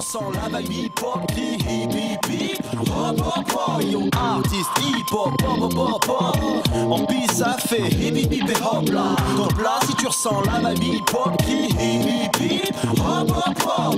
Hip hop en verlan, ça donne au pipi. Ça sonne comme nos tirs à l'époque au pipi. L'époque des jogging basket, des casquettes vissées sur la tête. Feeling, no bling bling pour faire tourner la tête. L'époque où ce mouvement jouissait d'un beau état d'esprit. Car dans ces mouvements graves marquaient les esprits. L'époque où les DJ montaient le son, soirée les MC donnaient le ton. Tu regrettais pas d'avoir mis le budget. Mais voilà, depuis les temps ont bien changé. Y'a peu de mecs formatés, que du hip-hop formaté. Infesté de maladies, y'en a toute une flopée. Plus de phase, à croire que c'est la phase terminale du hip-hop. Hey yo, artiste, hip-hop, pop, pop, pop, pop. En piste ça fait hip hip hip et hop là. Donc là si tu tu ressens la vibe hip-hop, hip hip hip, hop hop hop, yo artiste hip-hop, hop hop hop hop. En piste ça fait hip hip hip et hop là. Donc là si tu ressens la vibe hip-hop, hip hip hip, hop hop hop. Je suis hip-hop jusqu'au bout des tifs. Faut que tu le chopes si, comment tu penses positif. Dans tous les shops quand tu le chips, remue tes tifs non-stop, pas pour que tu flippes ni pour que tu fasses un flanc sous Steve. String dentelle, hop, je modifie les motifs. Je suis pas dans la dentelle, moi je fais dans les motifs créatifs. Les dessous chic de la musique, je m'en fous. Le chic, je l'ai pour déjouer les pronostics et rendre fou. Avec un son qui fait, dis rouge, mais qu'est-ce qu'il fait? À l'arrivée, c'est ce qu'il est fait qui fait. Et c'est ce qui fait que chez toi, tu fais jouer à tue-tête. Ce qui fait quand tu me vois, tu bouges ton corps et ta tête. Jusqu'à la fin du set en concert. Quand on a faim, c'est la même recette. Concert, un message simple, clair, un minimum de flair, un son au summum. Alors, lève ta main en l'air. Artiste, hip-hop, hop hop hop hop. En piste, ça fait hip hip hip et hop là. Donc là, si tu ressens la vibe hip-hop, hip hip hip, hop hop hop. Yo, artiste, hip-hop, hop hop hop hop. En piste, ça fait hip hip hip et hop là. Donc là, si tu ressens la vibe hip-hop, hip hip hip, hop hop hop. Je suis représentatif, pas celui qui improvise. Le sportif avec les mêmes objectifs qu'improvise. Je me prépare sans bruit pour être au top. Pour faire du bruit, lever la foule dans le cop. Faut que tu saches, ouais, je m'en tape de devenir un crack. Je veux voir ta gage quand je mets la main à la patte, faut que tu craques. Quand je vois toutes sortes de personnes, je me dis faut que je les batte. Y compris ces personnes sottes qui me tirent dans les pattes. Celles qui ont contre moi une dent, oui, celles qui sont contre moi. Depuis que je me suis installé dedans, sur n'importe quel track, je suis indépendant. Comme Fonce Déo Crack, ça fait de moi indépendant. Le prétendant, celui qui veut remporter le titre. En attendant, je m'efforce d'écrire plein de titres. Des phases de ouf, sur des beats à t'en couper le souffle. Je fais mouche, toi t'as pas le temps de dire ouf. Hey yo, artiste, hip-hop, hop hop hop hop. En piste, ça fait hip hip hip et hop là. Donc là, si tu ressens la vibe hip-hop, hip hip hip, hop hop hop. Yo, artiste, hip-hop, hop hop hop hop. En piste, ça fait hip hip hip et hop là. Donc là, si tu ressens la vibe hip-hop, hip hip hip, hop hop hop. Allez, retour dans cette émission du 16-30. On a donc hop là, changé de plateau pendant la musique. Vous nous avez vu évidemment puisque vous êtes sur le site www.16-30.fr ce soir encore en direct.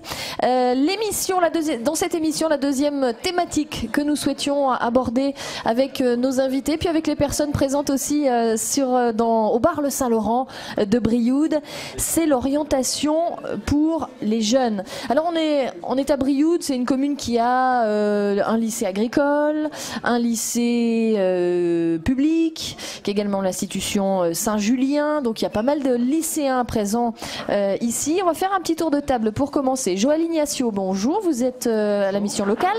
Oui, directrice de la mission locale de Brioude. De Brioude, donc les jeunes, vous les rencontrez ? On les rencontre. Oui. Et puis l'objectif, c'est de les orienter. L'objectif, c'est de les rencontrer. Nous, on rencontre des jeunes entre 16 et 25 ans qui sont sortis du système scolaire. Donc, on est le relais après le CIO que vous allez présenter, je pense, tout à l'heure. Oui. Donc, pour des jeunes qui, à un moment donné, n'ont pas forcément trouvé une solution d'orientation dans leur scolarité ou qui remettent en question leur orientation et qui viennent nous rencontrer après. Alors, avant d'arriver à la mission locale, ces jeunes, généralement, ils s'orientent au CIO. Bonjour Laetitia Boyer. Bonjour. Donc le CIO, là vous prenez en charge les lycéens. Oui, tout à fait. Et lycéennes, puisqu'on en a une sur le plateau. C'est Béatrice, bonjour. Bonsoir. Également avec nous sur le plateau, je fais un petit tour de table rapide. Sandrine Delorme. Bonsoir. Vous êtes conseillère. Je suis conseillère référente civis à la mission locale. Conseillère référente civis à la mission locale. Vous avez accompagné notamment une jeune infographiste, oui, Emeline Noël, qui a eu besoin de vous. Alors on parlera de son parcours à elle précisément dans un petit instant. Dans cette émission, j'ai envie de voir un petit peu comment on fait. J'ai envie de comprendre comment les jeunes aujourd'hui trouvent les informations pour s'orienter. Comment, à partir de quel âge déjà on s'oriente? Alors je vais donner la parole tout de suite à Béatrice pour avoir son avis. Béatrice, quel âge as-tu? J'ai 17 ans. Et tu es en terminale ES à Saint-Julien. En terminale ES à l'Institut Saint-Julien. Est-ce que tu as déjà décidé ce que tu faisais plus tard? Non, pas encore. Enfin, j'hésite. Oui. Mais en fait, je pense que c'est encore difficile de choisir, pour moi, parce que on n'a pas assez d'informations. On doit aussi s'engager à chercher, mais on nous amène au CIO, à InfoSup à Clermont, mais je trouve que c'est pas assez précis. On sait pas exactement ce qu'on trouve dans les facs, dans les prépas, les matières qu'on nous enseigne, et du coup, je pense qu'il y a beaucoup d'élèves qui hésitent à rentrer pour ça, en fait, parce qu'on sait pas ce qu'il y a après, quoi. Tout ça, c'est très flou, c'est ça ? Il y a trop de possibilités, peut-être ? Oui, aussi, je pense. Je peux pas... je sais pas. Aujourd'hui, tu sais pas si tu veux aller à la fac, par exemple. T'es pas sûr, mais en tout cas, je suis pas sûre. Tu n'es pas sûre. Non. Les formations, les contrats d'apprentissage, dans des formations qui seraient adaptées d'ailleurs à ma série. À ta série, oui. Non, je sais pas. En fait, j'hésitais peut-être avec une prépa, parce que apparemment, il faut des élèves assez tenaces. Mais j'ai l'impression que c'est trop dur. J'ai peur de pas tenir. Donc voilà, une fac, il y a moins d'heures de cours, mais autant de travail personnel. Donc voilà. À quel moment, Laetitia Boyer, un jeune en terminale, doit-il se décider sur ce qu'il va faire l'année prochaine? Parce que là, il y a le bac là, qui arrive, il va falloir faire toutes les révisions. La deadline, c'est quoi? C'est les inscriptions admission post-bac à partir du mois de janvier, à partir du 20 janvier. Donc là, c'est ils ont jusqu'au 20 mars. Hein. Donc là, on est vraiment dans l'urgence. Bon, à ce moment-là, mais sinon, les choix d'orientation, c'est un long processus. Oui. On peut dire qu'il commence au collège. Au collège déjà, et en troisième, il y a déjà des choix de fait. Pour vous, c'est ça. Pour vous, c'est ça. Oui, c'est le collège qui détermine déjà la première orientation. C'est la première classe d'orientation en troisième où on doit faire des choix. Donc et ensuite au lycée. Donc c'est un très long. Mais le choix il est relativement réduit. C'est soit on choisit une seconde classique, soit une seconde professionnelle. Effectivement, il est moins large. Mais bon, déjà là on prend position. Et puis au lycée, après c'est tout le post-bac. Et effectivement, il y a beaucoup de choses. À mon avis, je pense que les jeunes aujourd'hui ont beaucoup d'informations en fait avec Internet, donc je pense pas qu'ils manquent d'orientation, qu'ils manquent d'informations. Ils ont beaucoup d'informations, mais nous aujourd'hui on les aide beaucoup à faire le tri aussi, je crois là-dedans, parce que. Et comment vous les aidez? Vous avez quoi comme outil déjà pour les aider à faire le tri? Alors, il y a quelques outils qui sont pas magiques, parce que bon, c'est vrai que même les jeunes, souvent ils viennent nous voir. Je voudrais bien passer un questionnaire d'intérêt, donc ils savent. Voilà, on a les questionnaires d'intérêt. Ça n'existait pas à mon époque. Attention, souvent le questionnaire d'intérêt, il commence par cela n'a rien de magique. Il faut bien que ça le jeune l'entende. Ça n'a rien de magique, mais moi, par exemple, dans ma pratique, je le dis, je l'utilise pas tout le temps, pas avec tous les jeunes. Par contre, c'est vrai que quand il y a un jeune qui a un petit peu de mal à parler d'orientation, où le dialogue est difficile, quelquefois ça fait une base. Voilà, ça donne une base. On commence par un questionnaire d'intérêt. Il y a des choses qui ressortent et moi, je vais pouvoir m'appuyer là-dessus pour commencer le dialogue, parce que voilà. Mais après, c'est. Béatrice, le questionnaire d'intérêt, tu l'as fait toi? Je suis allée voir un conseiller d'orientation et c'est vrai que je suis partie, je ne savais vraiment pas ce que je voulais faire et on m'a conseillé de faire du droit. Et bon, alors après. Alors pourquoi? Alors comment on vous a conseillé comme ça de faire, Béatrice, il faut que tu fasses du droit? Oui, d'accord. Et pourquoi? Non, mais c'est pas comme ça. Heureusement d'ailleurs. Mais j'attends que vous me le disiez. Mais je voudrais juste avoir, Béatrice, toi, comment ça s'est passé ton rendez-vous, quoi? On nous pose des questions sur ce qu'on aime faire, ce qui nous plaît, les relations avec les gens, et aussi, alors moi j'avais un test un peu psychologique pour voir si quelle école peut être adaptée, plutôt une école où il y a peu d'élèves, une fac. Si on est un peu papillonnaire, c'est embêtant parce qu'on peut pas se concentrer. Donc voilà, donc on m'avait conseillé une école plutôt, mais après je sais pas. Et est-ce que tu crois qu'on s'est trompé sur le droit? Qu'est-ce que t'en penses, toi? Ça s'est passé quand l'année dernière? Ce conseil, c'était l'an dernier en première, donc. Oui. Et un an après, tu en es où dans ton orientation? Pas plus loin. Non. Je crois que même ça l'a fait douter dans tous les sens. Oui, mais voilà, en fait, il y a plein de choses et je pense qu'on connaît aussi pas tout non plus, donc il y a peut-être des choses qui pourraient nous intéresser qu'on ne connaît pas, donc voilà, j'essaye de rechercher encore pour voir si je peux trouver avant le mois de février. Laetitia Boyer parlait de la troisième. Déjà, on commence à prendre une orientation. Toi, alors tu te fais un peu le porte-parole de tous les lycéens ce soir sur le plateau. Donc je vais te cuisiner. Mais toi, en troisième, comment ça s'est passé? Tu as fait un stage déjà? Le stage, ça t'a servi? Oui, on fait un stage obligatoire. Obligatoire dans une entreprise qu'on veut. Ouais. Donc en fait, depuis le collège, je voulais faire pharmacienne et j'ai fait un stage en pharmacie. Ça m'a dégoûtée parce que c'était des longues études difficiles et assez scientifiques. C'est ce qu'on t'a dit dans la pharmacie. Voilà, c'est pas ce que tu as vécu, parce que tu n'as pas vécu les études de pharmacie pour le coup. Mais du coup, j'ai pas voulu.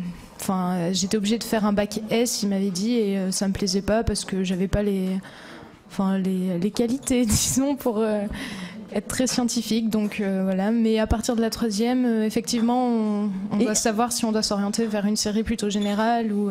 Mais j'ai pas du tout douté là-dessus. Et pourquoi la pharmacie? Donc au départ, qu'est-ce qui t'a vous êtes orienté vers la pharmacie? Si d'un coup un stage de 5 jours et ça t'a dégoûté, comment c'est possible? Mais ça datait depuis que j'étais petite aussi. J'aimais bien le fonctionnement des petites boîtes, alors du coup je m'étais fixée sur ça. D'accord. Mais sinon, c'est complètement dingue l'orientation. J'aime bien le fonctionnement des petites boîtes. Donc je veux devenir pharmacienne. Non mais c'est fou. Non mais c'est vrai, quand j'étais petite, je trouvais ça magique, mais après, en fait, il y a vraiment un gros travail derrière et voilà, je peux pas. Vous, Laetitia Boyer, vous en avez tout le temps, j'imagine, des jeunes qui arrivent en disant j'aime bien les petites boîtes, je voudrais être. Non, mais je me moque pas, c'est vraiment. C'est une image. J'aime bien les petites boîtes, ça fait partie du fameux processus. C'est le processus d'orientation. On parle souvent de principe de désir et de principe de réalité. Voilà, ça fait partie. Il y a les désirs, des fois les désirs de quand on était petit.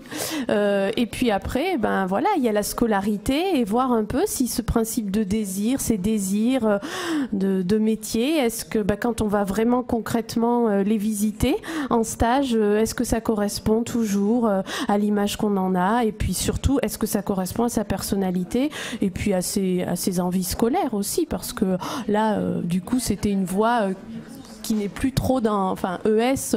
Quand on veut être pharmacien, on fait plutôt scientifique. Ouais. Voilà, donc après c'est le parcours scolaire qui correspondait plus à. Alors vous parliez tout à l'heure, donc dans les outils, il y avait ce test. Il y a quoi d'autre? Après, j'ai envie de dire, c'est le dialogue qu'on peut avoir, et notamment sur les 3 déterminants de l'orientation, en fait. C'est quelque chose que les lycéens doivent toujours avoir en tête et qu'on leur rabâche un petit peu. C'est-à-dire que pour s'orienter, parce que c'est eux, on n'oriente pas, on n'est pas orienté, on s'oriente, heureusement. Oui, la polémique peut être lancée quand même ce soir. Les jeunes s'orientent eux-mêmes en essayant de bien se connaître, et c'est pas évident. Alors c'est plus évident à 18 ans, c'est sûr, 17-18 ans qu'à 15. En troisième, c'est encore difficile de parler de connaissance de soi. Bon, au lycée, voilà, donc il faut bien se connaître, donc il faut se poser beaucoup de questions. C'est pas évident avec tous, sur ses goûts, sa personnalité, ses aptitudes, son caractère. Et puis ensuite, c'est bien connaître les formations post-bac, parce que il y en a qui ne vont pas convenir à la personnalité, au caractère. Et puis après, dans l'absolu, les métiers, bien sûr. Est-ce que vous pensez, Laetitia Boyer, que vous êtes suffisamment armée aussi pour appréhender toutes ces possibilités post-bac qui changent tout le temps? On crée de nouvelles formations. En plus, on est en plein dans une période où on dit les formations, l'apprentissage, c'est la meilleure façon de lancer des jeunes dans le monde du travail. Il y en a des nouvelles pratiquement chaque jour. Pas tout à fait, mais presque. Comment vous faites pour suivre, vous? Je vais pas vous dire que c'est facile. Ça fait partie de notre travail. On a des petits temps de formation quand même, et des moments où on se pose et on fait le point sur les nouvelles formations. Mais c'est vrai que là, c'est d'heure en heure presque, donc c'est difficile. Est-ce qu'on peut donner la parole à Bastien Vessière, que je prends un petit peu de cours, mais Bastien, puisque vous étiez avec nous sur le plateau dans la première partie d'émission, vous avez créé votre entreprise. Ça y est, c'est fait depuis peu de temps. On parle d'orientation scolaire. Est-ce que déjà est-ce que vous avez fait appel par exemple à des conseillers d'orientation à l'époque quand vous étiez au collège-lycée? Je pense oui, une fois, peut-être. Ouais. Et vous avez l'impression que ça a servi de quelque chose d'encadré par l'établissement, oui. Mais pas de manière autonome. Non, pas de manière autonome, mais dans l'établissement. Est-ce que ça a servi? Vous saviez déjà que vous vouliez faire de l'informatique? Oui. C'était décidé. J'étais équipé depuis l'âge, je crois que mon tout premier ordinateur, j'avais 8 ou 9 ans. Ah oui, puis à l'époque, c'était rare d'avoir un ordinateur quand même. Hein. Donc c'était déjà tout tracé. Il y en a peu des jeunes comme ça où tout est tracé. Il y en a des fois c'est tout tracé et puis ça retombe très vite. Ouais. Donc, quelle est la plus grande inquiétude des jeunes aujourd'hui? C'est de s'orienter vers une filière qui a des débouchés? L'emploi derrière, oui, quand même, oui. Si, ça revient beaucoup, bien sûr, mais on les comprend, oui, bien sûr. Plus l'emploi que j'ai envie de faire quelque chose qui me plaît? Un peu les deux. Tout est là et justement c'est trouvé parce que des fois il y a des formations qui plaisent beaucoup et on sait que voilà que les possibilités d'embauche derrière. Donc après il faut trouver. Par exemple, moi j'arrive et je veux devenir chanteuse connue internationalement. Que me dit un conseiller? Je prends volontairement le plus compliqué. Ou footballeur professionnel. Je l'ai régulièrement. Je veux être footballeur professionnel, je l'ai régulièrement. Bon, et en plus, moi, je suis une fille. Je veux être footballeur professionnel. Comment vous faites? Moi, voilà, je pense qu'il faut pas. La stratégie, c'est pas de descendre le projet, hein, parce que je crois que Zinedine Zidane, il a vu une conseillère d'orientation qui lui avait dit. Donc voilà, et puis aujourd'hui, il peut crâner. Non,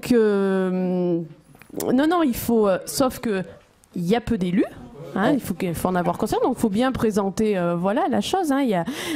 Tout le monde ne devient pas dans n'importe quel sport ou les artistes. Donc il faut avoir un projet de recours, bien sûr. Il faut penser à... Il y a des métiers qui n'attirent pas énormément. Est-ce que vous aussi, en tant que conseillère, ça fait partie presque de votre devoir, quelque part, de les orienter un petit peu plus vers ces métiers qui, a priori, n'ont pas forcément d'attrait pour des jeunes, en plus, qui sont encore en plein dans tout ce qui peut être nouveauté, ça brille, c'est chouette. Est-ce que vous trouvez quand même ce devoir, malgré tout, de leur dire si, mais là, il y a des débouchés, ça pourrait te plaire. Là, forcément, ça te dit rien, mais une fois dedans, tu comprendras. En gros. Je dirais, nous, en tant que conseiller d'orientation, on voit l'élève au cas par cas, donc on va faire en fonction de lui. Si je vois que c'est un domaine, on parle des domaines qui sont en relation avec le jeune et ses goûts, ses aptitudes. Après, bien sûr, que des instances au niveau du rectorat et de tout ce que les académies peuvent lancer comme information, bien sûr que il y a des sessions d'information sur des métiers qui cherchent à recruter. Mais après, nous, on voit le jeune, c'est au cas par cas. Donc, Béatrice, qu'est-ce qui t'inquiète aujourd'hui, toi, à ton âge, quand on est en terminale? C'est de ne pas trouver du boulot ou de se tromper de voie? Plus de me tromper de voie, en fait. Aussi trouver du travail, mais déjà le premier, la chose la plus importante, c'est surtout trouver quelque chose qui me plaît, parce que je sais que je vais faire ça toute ma vie et je pense il y a des gens qui ont envie d'abandonner parce qu'ils en ont marre et j'ai pas envie que ça m'arrive, j'ai vraiment envie de faire quelque chose qui me plaît. Bon, après, c'est vrai que les jeunes, ils regardent l'emploi, mais aussi les salaires qui inquiètent aussi, donc c'est... Est-ce que ça aussi, c'est pas peut-être un manque d'information des jeunes aussi, de leur dire à un moment donné, non mais tu peux prendre une voie qui aujourd'hui te semble sympa, ça peut ne pas te plaire dans 2, 3, 4 ans, c'est pas grave, l'orientation elle fait comme ça tout le temps dans la vie, ça bouge tout le temps. Oui, non mais moi ça me gêne pas, si je vois que je me suis trompée, je changerai, mais... C'est vrai que c'est embêtant un peu quand même de pas vraiment savoir quoi. Quand on est dans le flou comme ça. Joël Ignacio, je voudrais vous entendre là-dessus, la mission locale, puisque ces jeunes qui se trompent de voie et qui du coup arrêtent l'école et se retrouvent parfois un peu perdus. et viennent vous voir à la mission locale. Il y en a beaucoup. Je crois que c'est pas d'abord se tromper de voie, c'est faire un choix à un moment donné et de ce choix-là, prendre un certain nombre d'éléments, d'atouts pour reconstruire autre chose. Donc je suis pas sûre qu'on se trompe, mais on évolue, on avance. Faire un choix à 17 ans ou à 15 ans, c'est impossible. Enfin, comment on fait pour se dire je vais me projeter dans un métier que je vais faire pendant des années. C'est quand même pas simple. Et en plus, on se dit est-ce que je vais trouver du boulot avec ce métier-là ? Ça complique. Donc je crois que voilà, on fera sûrement pas le même métier toute notre vie.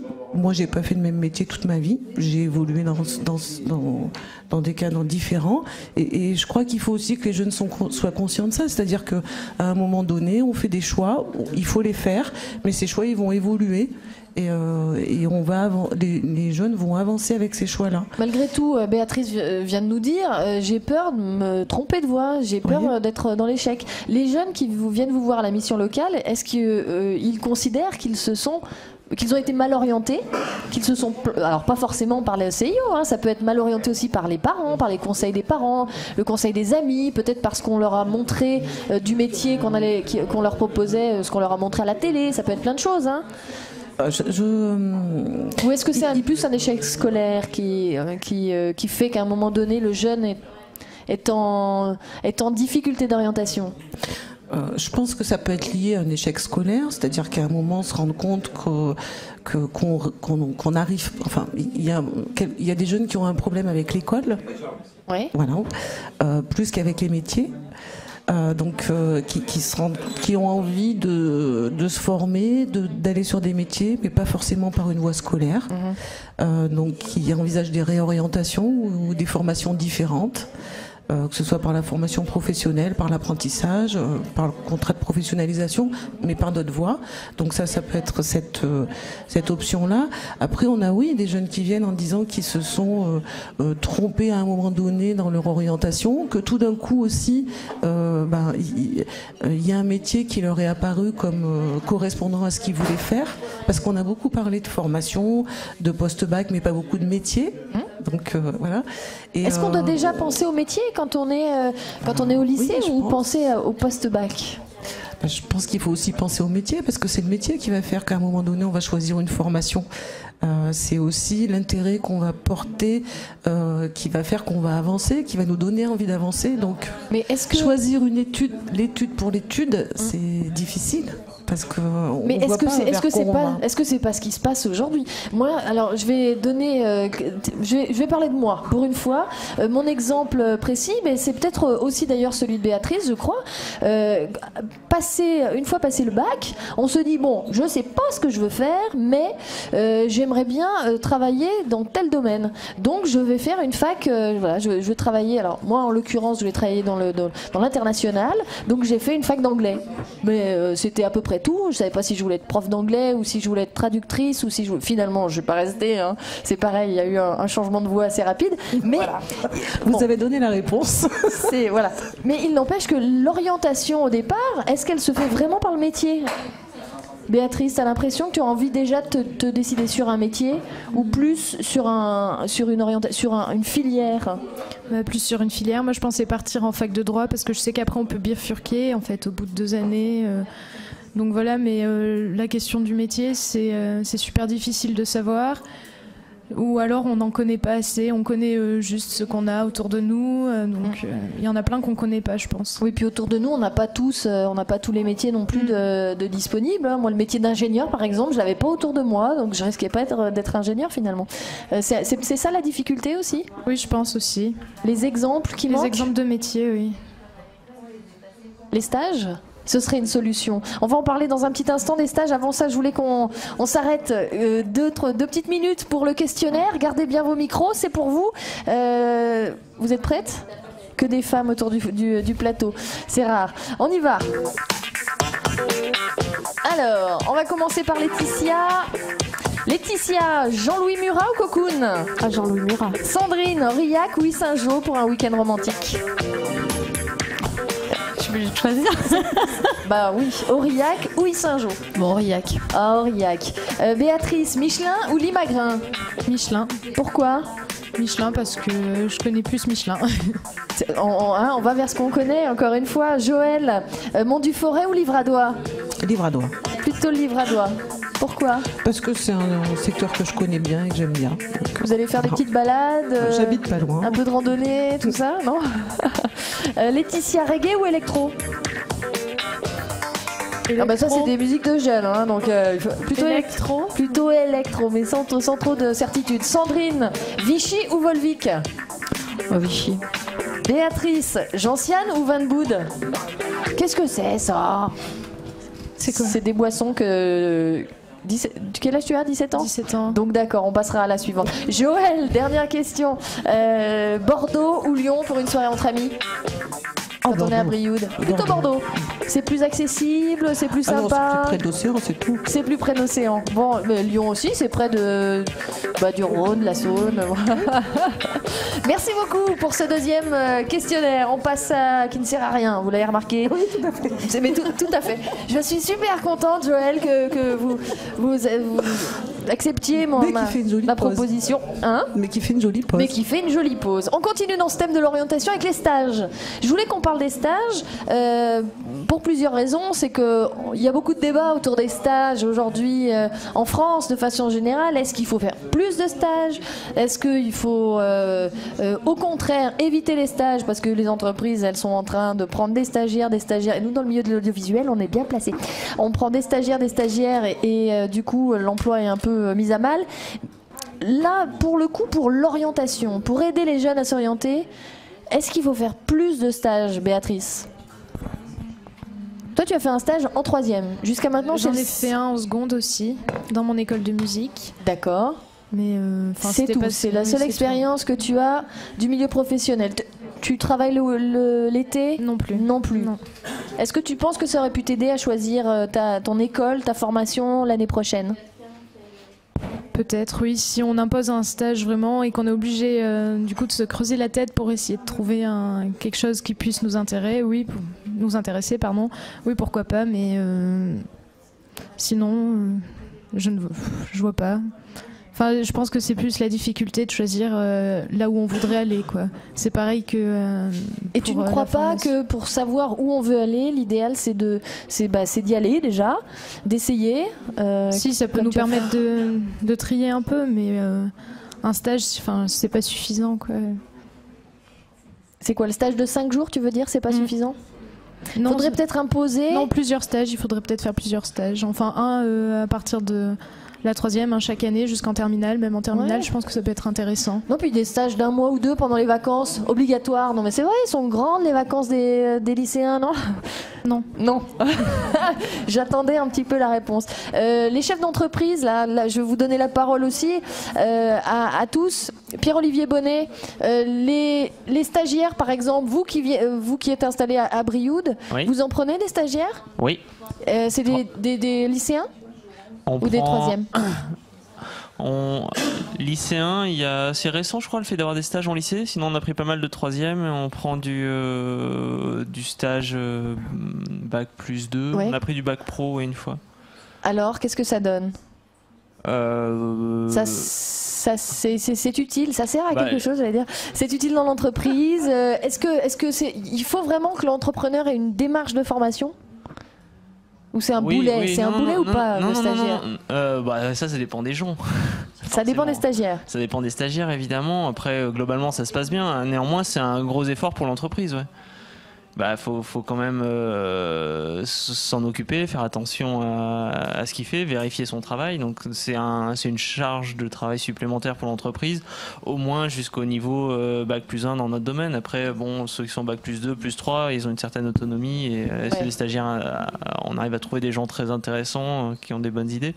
Après, stagiaires collège, lycée, non, c'est un gros effort côté entreprise de les accueillir. Ouais. Surtout collège, oui, parce que c'est juste un stage d'observation finalement. C'est quelqu'un qui est là et un jeune qui est là pour regarder aussi. Ouais, maintenant c'est difficile, c'est tel que c'est présenté. Maintenant c'est difficile avoir quelqu'un pendant une semaine, lui dire tu fais que regarder. Non, on fait bien travailler un petit peu quand on même, fait faire des choses, participer quand même. Participer, voilà. Clément Mérial, vous aussi, comment ça se passe? Vous avez des stagiaires ou pas? Oui, je prends un stagiaire généralement tous les ans. C'est du bac plus 2. Ils viennent faire juin-juillet dans l'entreprise. Ouais. Mais c'est pareil, c'est vraiment là pour le coup une formation dans le cadre d'une formation professionnelle. Non, c'est pour découvrir le métier. D'accord. Voir le fonctionnement d'une entreprise. Ce qui est vrai que quand ils rentrent dans une petite entreprise, l'avantage c'est qu'ils voient tout de suite l'organisation. Ils comprennent qu'il y a le secrétariat, la logistique, la comptabilité, la production, l'aspect commercial, et c'est plutôt bien pour eux. Bastien Vessière. Oui, alors stagiaire ou pas stagiaire? Collège et lycée, non. Ouais. Je préfère aller intervenir sur des plateaux. Ouais. Comme j'ai pu faire l'année dernière au lycée Lafayette. D'accord. Donc vous vous déplacez au lycée, puis vous allez parler faire une de votre... demi-journée avec plusieurs groupes parce que les questions, du fait qu'on ait plusieurs interlocuteurs en même temps, les questions fusent et on aborde plus facilement les sujets qui les intéressent à ce moment-là. Mais est-ce que les jeunes vraiment voient et comprennent le métier juste en voyant, en discutant avec l'entrepreneur qui est sorti de son contexte de travail? Je me pose même la question de savoir s'ils se sentent concernés par le métier. C'est beaucoup des questions d'argent, c'est beaucoup des questions d'horaire, ça tourne, pour les 2-3 carrefours de métier que j'ai pu faire, ça a été ça, quoi. Donc c'est vrai que les amener dans l'entreprise, au final, on en arrive le dernier jour quand on fait le bilan, on retombe sur ces questions-là et on a l'impression que y a un petit peu d'ennui, quoi, par rapport à ça et à la durée de présence. Laetitia Boyer, Joël Ignacio, toutes les deux, comment les stages, est-ce que ça peut être une solution pour des jeunes? Bon, les jeunes déscolarisés, c'est un peu compliqué, j'imagine. Non. Parce que pour faire un stage, il faut une convention de stage. Mais après, on a des moyens de proposer des conventions de stage. D'accord. Non.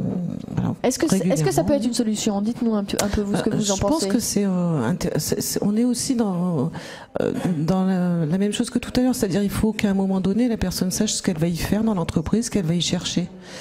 Et on prépare pas assez les jeunes à ça? Donc il faut préparer les jeunes à ça. Il faut les préparer aussi à ce que c'est qu'une entreprise, parce qu'ils ne savent pas toujours. Et je pense qu'il y a le stage, mais qu'il y a aussi d'aller visiter des entreprises, voir différents métiers, découvrir des métiers qu'on ne connaît pas forcément, rencontrer aussi des chefs d'entreprise et échanger avec eux sur leur métier, parfois sur leur passion, parce que c'est intéressant aussi de rencontrer des passionnés qui peuvent faire passer quelque chose des métiers. Donc je pense que au-delà du stage en entreprise, c'est le contact avec l'entreprise. Qu'est-ce que c'est qu'une entreprise? Qu'est-ce que c'est qu'un chef d'entreprise? Qu'est-ce que c'est que les métiers dans l'entreprise? Et rapprocher ces jeunes scolaires ou plus scolaires de ce monde-là qui pour eux est très éloigné. Donc après, ils peuvent poser des questions qui sont les questions qui leur viennent comme ça, c'est-à-dire oui, si je fais ce métier, je gagne combien, je travaille quand, et qui connaissent pas forcément tout le détail du métier, des compétences nécessaires. C'est un peu tronqué quand même, parce que le stagiaire, enfin le futur stagiaire, le jeune, rencontre là non pas un travailleur, mais un chef d'entreprise.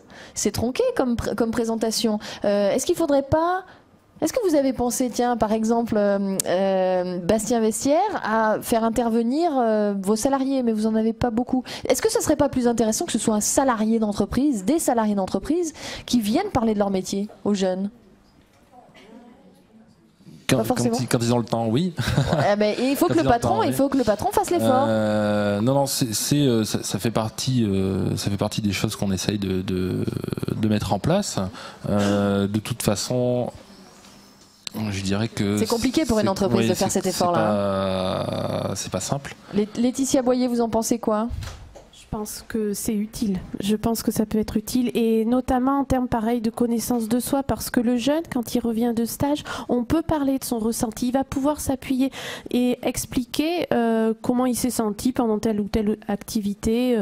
Voilà. Donc je pense que ça leur apprend beaucoup sur eux-mêmes. Et tant qu'ils n'ont pas le contact, en fait c'est comme nous, hein, tant qu'on n'a pas été en contact ou quand on fait une visite, après on peut parler de ce qu'on a aimé, de ce qu'on n'a pas aimé, etc. www.16-30.fr, c'est le site internet sur lequel vous nous écoutez et nous regardez ce soir, et comme tous les soirs d'ailleurs dans cette émission du 16-30, avec vos idées dans la boîte à idées. Olivier, qu'est-ce qui se passe dans la boîte à idées ? Eh bien, c'est assez calme ce soir, mais il y a Nana qui nous dit « Et si la région, en partenariat avec les CCI et CMA, organisait une bourse au stage pour ceux qui ont des stages obligatoires dans le cadre de leur cursus ?» Voilà. Ça ne se fait c'est pas, une réaction ça importante. Merci beaucoup, Olivier. Ça se fait pas, ça, les bourses au stage? Est-ce qu'on peut amener le micro, justement, la chambre de commerce? Les bourses au stage, ça ne s'est jamais fait. C'est vrai que c'est des périodes très courtes pour lesquelles ils ont du mal à trouver les stages, ces jeunes. Mais on a un problème plus crucial, je veux dire, à traiter au quotidien, chambre des métiers et chambre de commerce, c'est surtout de trouver déjà des entreprises qui accueillent des apprentis dans leur métier. Et c'est un travail considérable pour les services formation et apprentissage, déjà de trouver une entreprise d'accueil qui forme. Alors c'est vrai que on néglige pas le problème de ces jeunes qui ont besoin de faire une semaine d'apprendre de connaissances et d'observation d'entreprise. Pour autant, il y a beaucoup plus urgent que ça, qui est vraiment l'apprentissage. C'est une mission cruciale des chambres de commerce, des chambres des métiers. Je pense que les CIO ont peut-être leur rôle à jouer dans ce rôle-là, mais pourquoi pas imaginer des partenariats? Ça s'est fait dans le cadre de Val d'Allier Activité, justement, et c'était la logique de ces choses-là. Ça peut se remettre en place, c'est pas des choses, à mon sens, très difficile. Le tout, c'est de trouver des parrains. Et on sait que des parrains, on a du mal à en trouver dans l'entreprise. Et justement, oui, alors des parrains, enfin des entreprises qui proposent des stages, à Brioude particulièrement. Revenons sur le territoire ici. Est-ce que c'est facile de trouver un stage quand on est jeune en troisième ou au lycée sur Brioude? On trouve où? C'est sur des commerces. Brioude, c'est une ville qui est très commerçante. Oui, mais quand on a envie d'être infographiste, dans des métiers un peu plus, un peu moins présents, comment on fait? Non, on trouve pas. On trouve pas si ou alors on s'éloigne, mais après c'est très compliqué. En troisième, c'est très compliqué de s'éloigner puisque là on va dépendre des parents, du transport des parents, etc. Donc on trouve pas forcément à Brioude tous les stages qu'on voudrait effectivement, mais sur toutes les classes de troisième que je connais, en général, ils arrivent tous à trouver un stage. Mais c'est vrai qu'il y a des entreprises. Mais ils prennent pas de stagiaires. Comment ils font dans ces stages? Le stage de troisième, donc c'était en pharmacie. Hein. Est-ce que tu connaissais, toi, Béatrice, la pharmacie qui t'accueillait? Tu connaissais la personne, le patron? Ça a été facile pour toi d'aller le rencontrer, de rentrer en contact avec lui? Non, enfin, je le connaissais. C'était ta pharmacie? Oui, voilà. Mais, seulement. De quartier? Oui, voilà, c'est ça. D'accord, donc tu y allais, tu le voyais quand même déjà. Bonjour, je cherche un stage. Ça, c'est relativement facile. Enfin, moi, mon stage de troisième, je l'ai aussi fait dans la petite librairie que je connaissais très bien. Et bon, il y en a plein qui le font chez leurs parents. Beaucoup. C'est de la rigolade, ces stages. Enfin, ce que je constate, c'est que c'est beaucoup par connaissance, puisque c'est à eux à le chercher.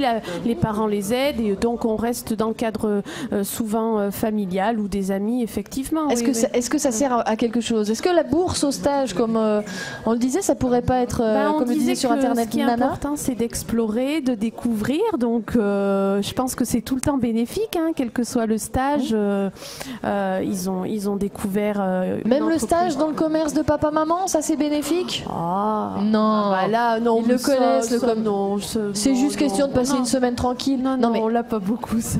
Il y en a pas beaucoup, c'est vrai? Non, pas chez papa et maman. Ah, moi j'en connais beaucoup en tout cas.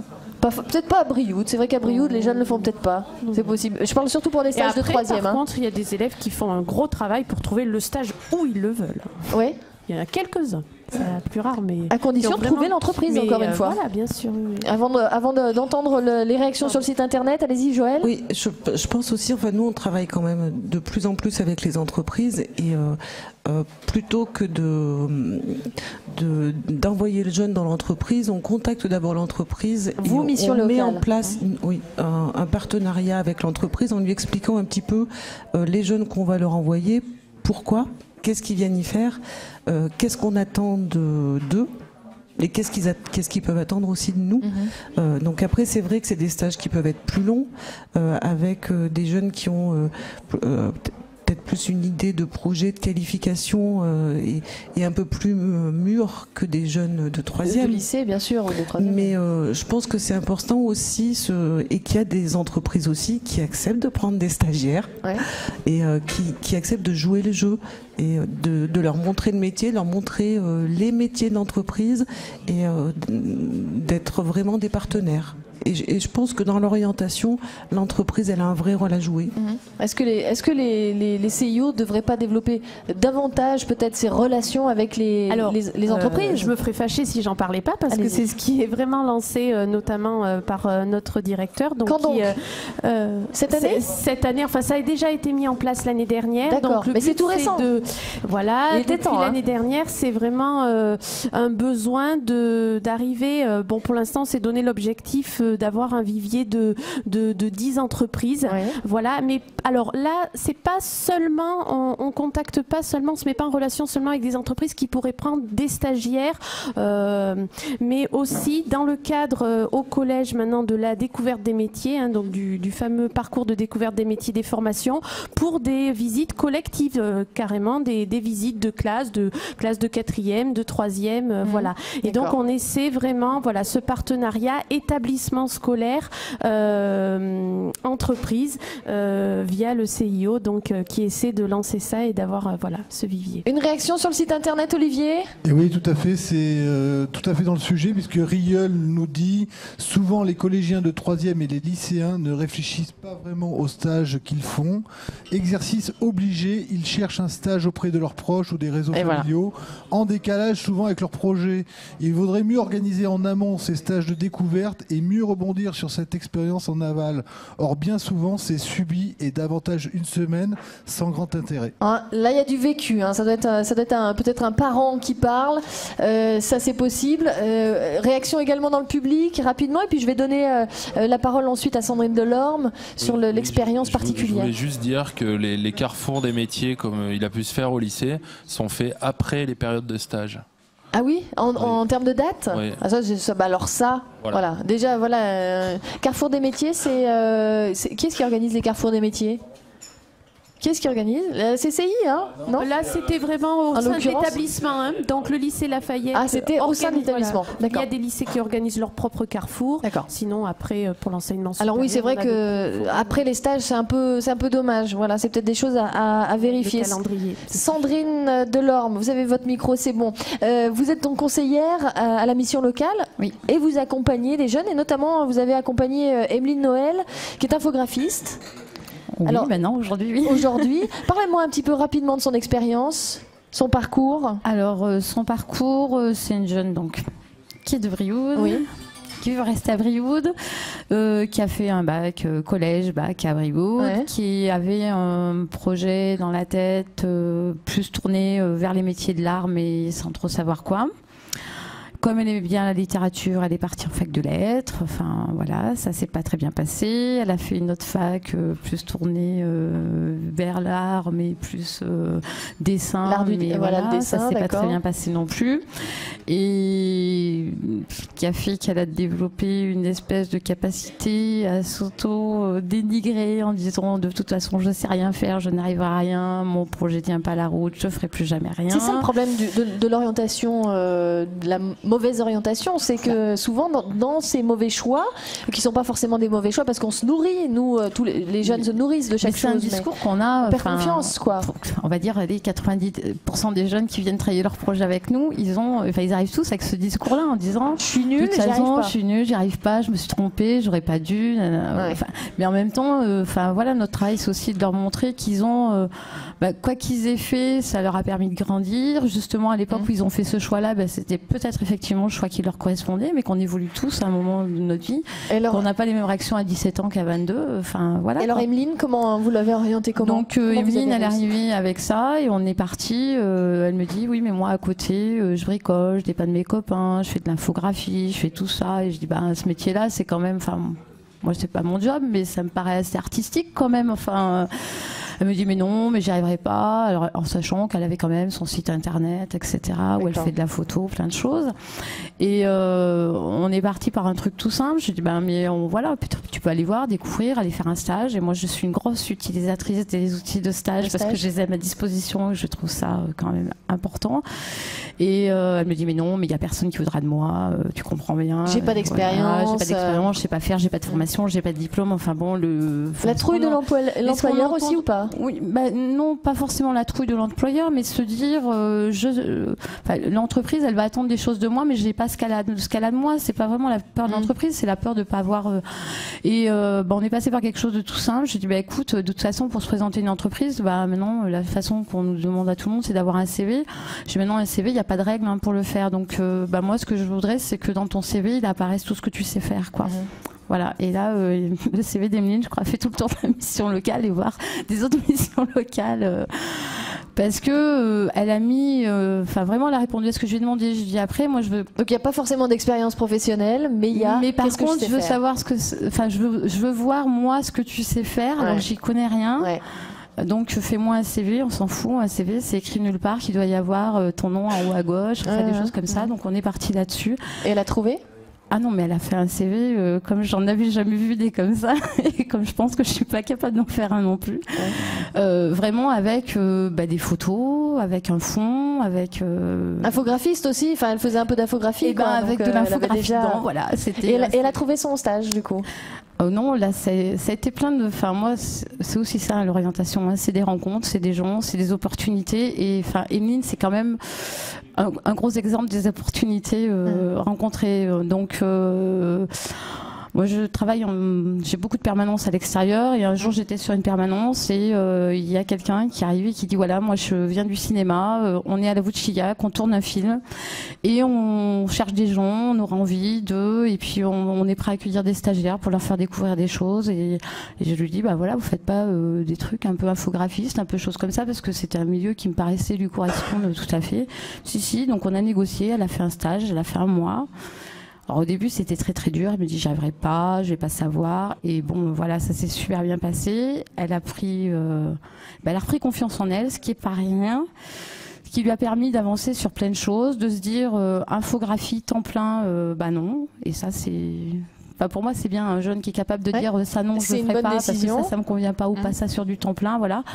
Et ça a permis qu'on travaille effectivement autour de son projet en se disant peut-être le temps plein tout de suite, et c'est pas pour tout de suite. Tous les jeunes sont pas prêts à travailler à temps plein tout de suite. Enfin, c'est peut-être pas si simple ça de dire, mais n'empêche que c'est la réalité, qu'on a tous besoin de temps et il faut aussi, faut aussi prendre soin de soi et être bienveillant avec soi-même. Moi, c'est ce que je dis aux jeunes régulièrement. Elle en est où là alors rapidement? Et donc Emeline, rapidement, aujourd'hui elle est en CDI, temps partiel, à côté de chez elle, dans une entreprise toute neuve qui vient de se monter dans la région, et elle fait de l'infographie, elle alimente le site internet de cette nouvelle entreprise. Bon, voilà un bel exemple d'orientation. J'espère, Béatrice, que malgré peut-être un parcours qui va être chaotique, mais presque je te l'espère, ce parcours chaotique quelque part, ça forge la personnalité. Mais tu vois, on peut toujours se retrouver. Je m'adresse aussi à tous les jeunes qui nous écoutent ce soir et qui savent pas trop où aller. Rendez-vous dans les missions locales aussi, qui sont de grands accompagnants. On a très régulièrement la mission locale présente sur le plateau du 16-30 parce que c'est à la fois dans les projets professionnels, à la fois dans ce moment de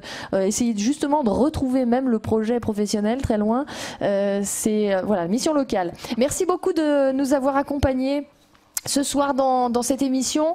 On n'a pas trop parlé non plus de l'importance de l'étranger, d'aller se nourrir à l'étranger. On l'a évoqué tout à l'heure avec un de nos invités. Est-ce que le fait d'aller se nourrir à l'étranger, ça peut aussi aider dans l'orientation des jeunes? Vous en pensez quoi d'ailleurs? C'est un conseil qu'on peut donner aux jeunes de partir? si le jeune en a envie et puis l'autonomie pour le faire, toujours pareil, le caractère aussi, parce que je pense que voilà, tout le monde n'est pas prêt à... oui, alors là, je pense que c'est tout bénéfique. Mais est-ce qu'on peut les inciter? Est-ce qu'il faudrait les inciter plus, les jeunes, à partir? Oui, je pense que oui. C'est vrai? On les incite pas assez aujourd'hui? Nous, c'est pareil, on n'a pas forcément le même public et le même âge de jeunes dans les publics qu'on reçoit. Mais le lycée, quand même, c'est ceux qui accèdent à la majorité. Hein. Ils peuvent, oui. Parce que la mobilité européenne, on n'en parle pas beaucoup, mais... Oui. Mon collègue va peut-être en parler parce qu'on travaille pas mal avec Leonardo. On envoie des jeunes là qui partent. On en a qui partent. Il existe un programme avec le conseil régional qui s'appelle Leonardo Audace. Oui.